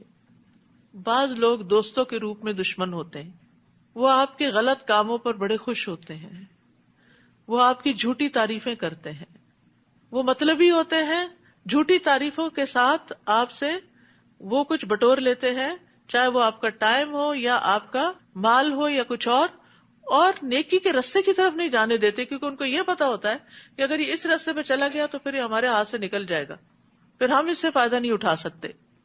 تو برے ہم نشین کون ہوتے ہیں؟ جو ہماری برائیوں کو ہمیں نہیں دکھاتے بلکہ ان کو خوشنما بنا کے دکھاتے ہیں، جھوٹی تعریفیں کرتے ہیں، خوشامد کرتے ہیں، چاپلوسی کرتے ہیں۔ تو دوست کا آئینہ ہوتا ہے، اور آئینہ جو ہے وہ سچ بولتا ہے۔ ہمیں اپنے دوستوں کے ساتھ سچ بولنا چاہیے، ان کے غلط کاموں کو درست نہیں کہنا چاہیے، غلط کو غلط ہی کہنا چاہیے تاکہ وہ اس سے نکل آئیں، تاکہ وہ بچ سکیں۔ کہ جو آگ میں جائیں گے ان کی شامت کیوں آئی؟ کیونکہ ان پر کچھ ایسے ہم نشین مسلط تھے، دوست مسلط تھے، جو آگے پیچھے سے ان کے سارے کام خوشنما کر کے دکھاتے تھے۔ چنانچہ ان پر بھی وہی حکم الہی ثابت ہو گیا جو ان سے پہلے گزرے ہوئے جنوں اور انسانوں پہ ثابت ہو چکا تھا، یعنی کہ وہی لوگ خسارہ پانے والے ہیں۔ اور یہ ساتھ ہی انسانوں میں سے بھی ہو سکتے ہیں اور جنوں میں سے بھی، ٹھیک ہے، کیونکہ ہر انسان کے ساتھ ایک جن ہوتا ہے، جن شیطان، جو اس کو بھٹکاتا ہے، اس کے لیے برائی کو خوبصورت بنا کے دکھاتا ہے۔ وقال الذين كفروا لا تسمعوا لهذا القرآن والغوا فيه لعلكم تغلبون، اور کافر ایک دوسرے سے کہتے ہیں اس قرآن کو نہ سنو، اور جب پڑھا جائے تو خوب شور مچاؤ، کیونکہ اگر لوگوں نے سن لیا تو پھر تو ان کے دل بدل جائیں گے، اس طرح شاید تم غالب رہو۔ یعنی اگر غالب رہنا چاہتے ہو تو لوگوں سے قرآن کو دور کر دو، پھر قرآن کی بات نہیں تمہاری بات مانیں گے۔ اور یہاں کفار کا یہ طریقہ تھا کہ وہ قرآن سنتے وقت شور مچاتے تھے۔ مسلمانوں کو یہ نہیں کرنا چاہیے کہ جہاں قرآن پڑھایا جا رہا ہو وہاں اپنی باتیں شروع کر دیں اور شور ہنگامہ کریں۔ تو یہ جو کفار کے بارے میں بات کی گئی، اس کے بارے میں ابن عباس کہتے ہیں کہ وہ کہتے تھے کہ اس میں شور شرابہ کرو، اور بعض کو نصیحت کرتے کہ جب تم محمد کو قرآن پڑھتے ہوئے دیکھو تو ترانوں، شعروں اور لغو باتوں کے ساتھ اس کا مقابلہ کرو، تم اپنی مجلس سجا کے بیٹھ جاؤ، تالیاں پیٹو، سیٹیاں بجاؤ اور شور شرابہ کرو تاکہ لوگ اس تماشے کی طرف آ جائیں اور قرآن سننے نہ جائیں۔ ضحاک کہتے ہیں وہ کہتے تھے کہ تم اتنی باتیں کرو تاکہ جو وہ پڑھ رہے ہیں ان پہ خلط ملط ہو جائے، ان کو سمجھ کچھ نہ آئے۔ لیکن قرآن ہمیں کیا ادب سکھاتا ہے قرآن سننے کا، وَإِذَا قُرِئَ الْقُرْآنُ فَاسْتَمِعُوا لَهُ وَأَنصِتُوا لَعَلَّكُمْ تُرْحَمُونَ، اور جب قرآن پڑھا جائے تو اسے کان لگا کر سنو اور چپ رہو تاکہ تم پر رحم کیا جائے۔ تو قرآن سنتے وقت غفلت اور گفتگو کی ممانعت ہے۔ ابن عثیمین کہتے ہیں کہ جب کسی انسان کے پاس قرآن پڑھا جا رہا ہو تو اس کے لیے جائز نہیں کہ وہ غافل اور بے خبر ہو یا کسی اور سے باتیں کر رہا ہو، اسے چاہیے توجہ سے سنے، چپ ہو کے سنے۔ اور جب قرآن کی تلاوت چل رہی ہو تو اس وقت باتیں کرنا جو ہے وہ قرآن کی تحقیر ہے۔ اگر آپ کو ضروری بات کرنی ہے تو اس کو بند کر دیں۔ گھر کے کام کاج کے دوران تلاوت لگائی جا سکتی ہے، لیکن یہ نہیں کہ بیچ میں فون بھی ہو رہے ہیں اور بیچ میں بچوں سے باتیں ہو رہی ہیں۔ جس وقت سب گھر سے چلے جاتے ہیں یا نسبتاً خاموشی ہوتی ہے اس وقت قرآن لگانا چاہیے۔ ہم ایسے کافروں کو یقیناً سخت عذاب چکھائیں گے جو برے سے برے کام کرتے رہے، ان کا ضرور بدلہ دیں گے۔ اللہ کے ان دشمنوں کا بدلہ یہی دوزخ ہے، ہمیشہ کے لیے ان کا گھر اسی میں ہوگا۔ یہ بدلہ ہے جو وہ جان بوجھ کر ہماری آیات کا انکار کرتے تھے، یعنی اس چیز کا بدلہ ہے۔ وقال الذين كفروا ربنا ارنا الذين اضلانا من الجن والانس نجعلهما تحت اقدامنا ليكونا من الاسفلين، اور قیامت کے دن کافر کہیں گے اے ہمارے رب ہمیں جنوں اور انسانوں میں سے وہ لوگ دکھا دے جنہوں نے ہمیں گمراہ کیا تھا، تاکہ ہم انہیں اپنے پاؤں کے نیچے روندیں تاکہ وہ ذلیل و خوار ہوں۔ اتنے دشمن بن جائیں گے اپنے ان دوستوں کے اور ان جنوں کے جنہوں نے ان کو بھٹکایا ہوگا۔ ان الذين قالوا ربنا الله ثم استقاموا، جن لوگوں نے کہا کہ اللہ ہمارا رب ہے پھر اس پہ جم گئے، تتنزل علیہم الملائکہ، فرشتے ان پہ نازل ہوتے ہیں، اللہ تخافوا ولا تحزنوا، کہ نہ خوف کھاؤ نہ غم کھاؤ. وَأَبْشِرُوا بِالْجَنَّةِ الَّتِي كُنتُمْ تُوعَدُونَ، اور تم اس جنت کی خوشخبری پاؤ، اس جنت کی خوشی مناؤ جس کا تم سے وعدہ کیا جاتا ہے. تو یہ فرشتے کس پہ آتے ہیں؟ یہ کس کو تسلیاں ملتی ہیں؟ یہ کس کا دل اچھا ہوتا ہے؟ جن کے اندر یہ کہنے کے بعد کہ ہمارا رب اللہ ہے پھر استقامت ہوتی ہے. تو استقامت کیا ہوتی ہے؟ عمر بن خطاب رضی اللہ عنہ کہتے ہیں استقامت یہ ہے کہ تم اللہ کے حکم اور نہیں پہ قائم ہو جاؤ، جو کرنے کو کہا وہ کرو، جس سے روکا ہے اس سے رک جاؤ، اور لومڑی کی طرح دھوکہ دہی سے کام نہ لو، چالے نہ چلو. عثمان بن عفان کہتے ہیں اللہ کے لیے عمل کو خالص کر لو. حضرت علی کہتے ہیں اپنے فرائض ادا کر لو. ثم استقاموا، جم جاؤ جو کر رہے ہو اس کو صحیح سمجھ کے کرتے رہو. تو پھر کیا ہوگا؟ اللہ تعالیٰ فرشتوں سے مدد کرے گا، برکت ہوگی زندگی میں. اور یہ تو آپ نے محسوس کیا ہی ہوگا کہ رمضان کی برکت ہے، قرآن کی برکت ہے، سارے کام ہو رہے ہیں. کون سے رکے ہوئے ہیں؟ ٹھیک ہے کچھ کام ایسے ہیں جو نہ بھی کریں تو ان کے بغیر گزارا ہو جاتا ہے، لیکن ضروریات پوری ہو رہی ہیں سب. تو ہمیں ان برکتوں کو محسوس بھی کرنا چاہیے. وہ فرشتے کہتے ہیں نحن اولیاؤکم فی الحیات الدنیا، ہم دنیا کی زندگی میں تمہارے دوست ہیں، مت گھبراؤ مت ڈرو. یہ قرآن بتا رہا ہے کہ ایسے لوگوں کو جو اللہ کو اپنا رب مان کے، اور رب کون مانتا ہے؟ جو اس کو اپنا خالق مالک مدبر مانے، جس پہ وہ بھروسہ کرے، توکل کرے، اس سے دعائیں مانگے، اس کی عبادت کرے، اپنا سب کچھ اس رب کو محسوس کرے، اور پھر اس پہ جم جائے، اس سے ہٹے نہیں، لوگوں کی باتوں میں نہ آئے، شک و شبہ میں نہ پڑے. اور جو رب کو رب مانتا ہے پھر وہ اس کی عبادت کے لیے بھی دوڑتا ہے، وہ اس کے دین کی خدمت کے لیے بھی دوڑتا ہے. تو ایسے لوگوں کی پھر مدد ہوتی ہے، اور پھر فرشتے ان کے پاس آ کے ان کو وسپر کرتے ہیں ہم دنیا کی زندگی میں بھی تمہارے دوست ہیں اور آخرت میں بھی، وہاں تمہارا جو جی چاہے گا تمہیں ملے گا. آج اگر پابندیاں برداشت کر لو تو کوئی بڑی بات نہیں، اور جو کچھ مانگو گے تمہارا ہوگا. نبی صلی اللہ علیہ وسلم نے فرمایا کچھ لوگ مسجدوں کی میخیں ہوتے ہیں، یعنی جیسے میخ گاڑ دی جاتی ہے نا، ہمیشہ آپ کو وہاں ملے گی، کیل ٹھونکا وہ ہوتا ہے. تو کچھ لوگ ہمیشہ آپ کو مسجد میں ملیں گے. فرشتے ان کے ہم نشین ہوتے ہیں، ان کے ساتھی ہوتے ہیں. اگر وہ غائب ہو تو ان کو تلاش کرتے ہیں آج کہاں گئے، اگر بیمار ہو جائیں تو عیادت کرتے ہیں، کسی کام میں مصروف ہو تو ان کی مدد کرتے ہیں. نزلا من غفور الرحیم، یہ بخشنے والے مہربان کی طرف سے مہربانی ہوگی، یعنی جنت کی صورت میں، دنیا میں بھی مدد اور آخرت میں بھی جنت. ومن احسن قولا ممن دعا الی اللہ وعمل صالحا، اور اس شخص سے اچھی بات اور کس کی ہو سکتی ہے جس نے اللہ کی طرف بلایا اور نیک عمل کیے. یعنی کسی کی بھی نہیں، سب سے اچھی بات اس کی بات ہے جو اللہ کی طرف لوگوں کو بلائے، اللہ سے جوڑے، اور خود بھی اچھے کام کرتا ہو، جو دوسروں کو بتائے وہ خود کرنے والا ہو. وقال اننی من المسلمین، اور وہ کہے کہ میں اللہ کا فرما بردار ہوں. تو یہاں تعریف کی جا رہی ہے کن کی؟ جو مخلوق کو خالق سے جوڑتے ہیں. اور کامیابی پانے والے لوگ وہ ہیں جو لوگوں کو اللہ کی طرف بلاتے ہیں، دین کی تبلیغ کرتے ہیں، قرآن کی تعلیم دیتے ہیں. وَلَا تَسْتَوِي الْحَسَنَةُ وَلَا السَّيِّئَةُ، اور نیکی اور بدی کبھی برابر نہیں ہو سکتے. آپ بدی کو ایسی بات سے دور کیجئے جو اچھی ہو، یعنی برائی کو نیکی سے بدل دیں، برائی کی جگہ نیکی لے آئیں، بری عادتوں کی جگہ نیک عادتیں لے آئیں. آپ دیکھیں گے کہ جس شخص کی آپ سے عداوت تھی وہ آپ کا گہرا دوست بن گیا ہے. یعنی اس طرح آپ دشمنوں کو بھی دوست بنا لیں گے. اور یہ بات صرف انہیں نصیب ہوتی ہے جو صبر کرتے ہیں دوسروں کی باتوں پر، تنگی پر، اور یہ کسی بڑے نصیب والے کو ہی حاصل ہوتی ہے.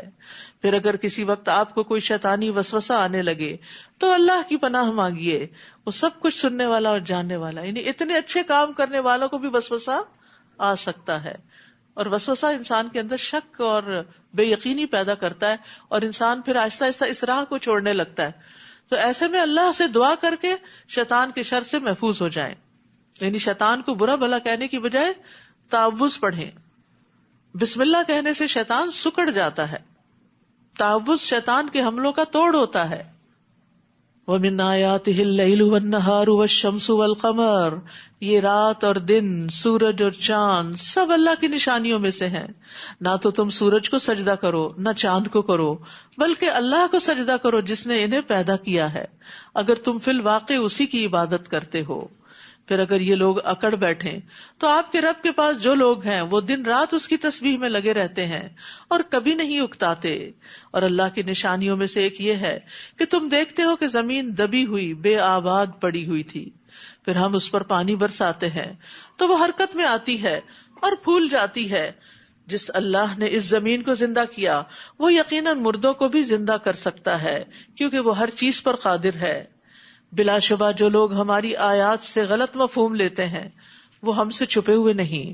بھلا وہ شخص جو دوزخ میں ڈالا جائے گا وہ بہتر ہے یا وہ جو قیامت کے دن امن و امان سے آئے گا؟ تم جو چاہتے ہو کرو، جو کچھ تم کرتے ہو اللہ اسے خوب دیکھ رہا ہے. یہ وہ لوگ ہیں جب ان کے پاس ذکر قرآن آیا تو انہوں نے اس کا انکار کر دیا، حالانکہ یہ ایک زبردست کتاب ہے. لا یأتیہ الباطل من بین یدیہ ولا من خلفہ، جس میں باطل نہ آگے سے راہ پا سکتا ہے نہ پیچھے سے. یہ حکمت والے اور قابل تعریف اللہ کی طرف سے نازل ہوا ہے. آپ سے بھی وہی کچھ کہا جا رہا ہے جو آپ سے پہلے رسولوں کو کہا جا چکا ہے. بلا شبہ آپ کا رب معاف کر دینے والا بھی ہے اور دردناک عذاب دینے والا بھی. اور اگر ہم اس قرآن کی زبان غیر عربی بنا دیتے تو کافر کہتے کہ اس کی آیات واضح کیوں نہیں کی گئیں. یہ کیا کہ کتاب تو اجمی زبان میں ہو اور مخاطب عربی ہو. آپ ان سے کہیے جو لوگ ایمان لائے ہیں ان کے لیے تو یہ کتاب ہدایت اور شفا ہے، اور جو ایمان نہیں لاتے ان کے کانوں کا بوجھ ہے اور وہ قرآن ان پر دھندلا ہی رہتا ہے. ان لوگوں کا حال تو ایسے ہی ہے جیسے کسی دور کی جگہ سے انہیں پکارا جا رہا ہو. تو یہاں یہ پتہ چل رہا ہے کہ قرآن صرف اہل ایمان کے لیے شفا بنتا ہے، ظالموں کو خسارے میں اضافہ دیتا ہے. وَلَقَدْ آتَيْنَا مُوسَى الْكِتَابَ فَاخْتُلِفَ فِيهِ، ہم نے موسیٰ کو کتاب دی تھی تو اس میں بھی اختلاف کیا گیا.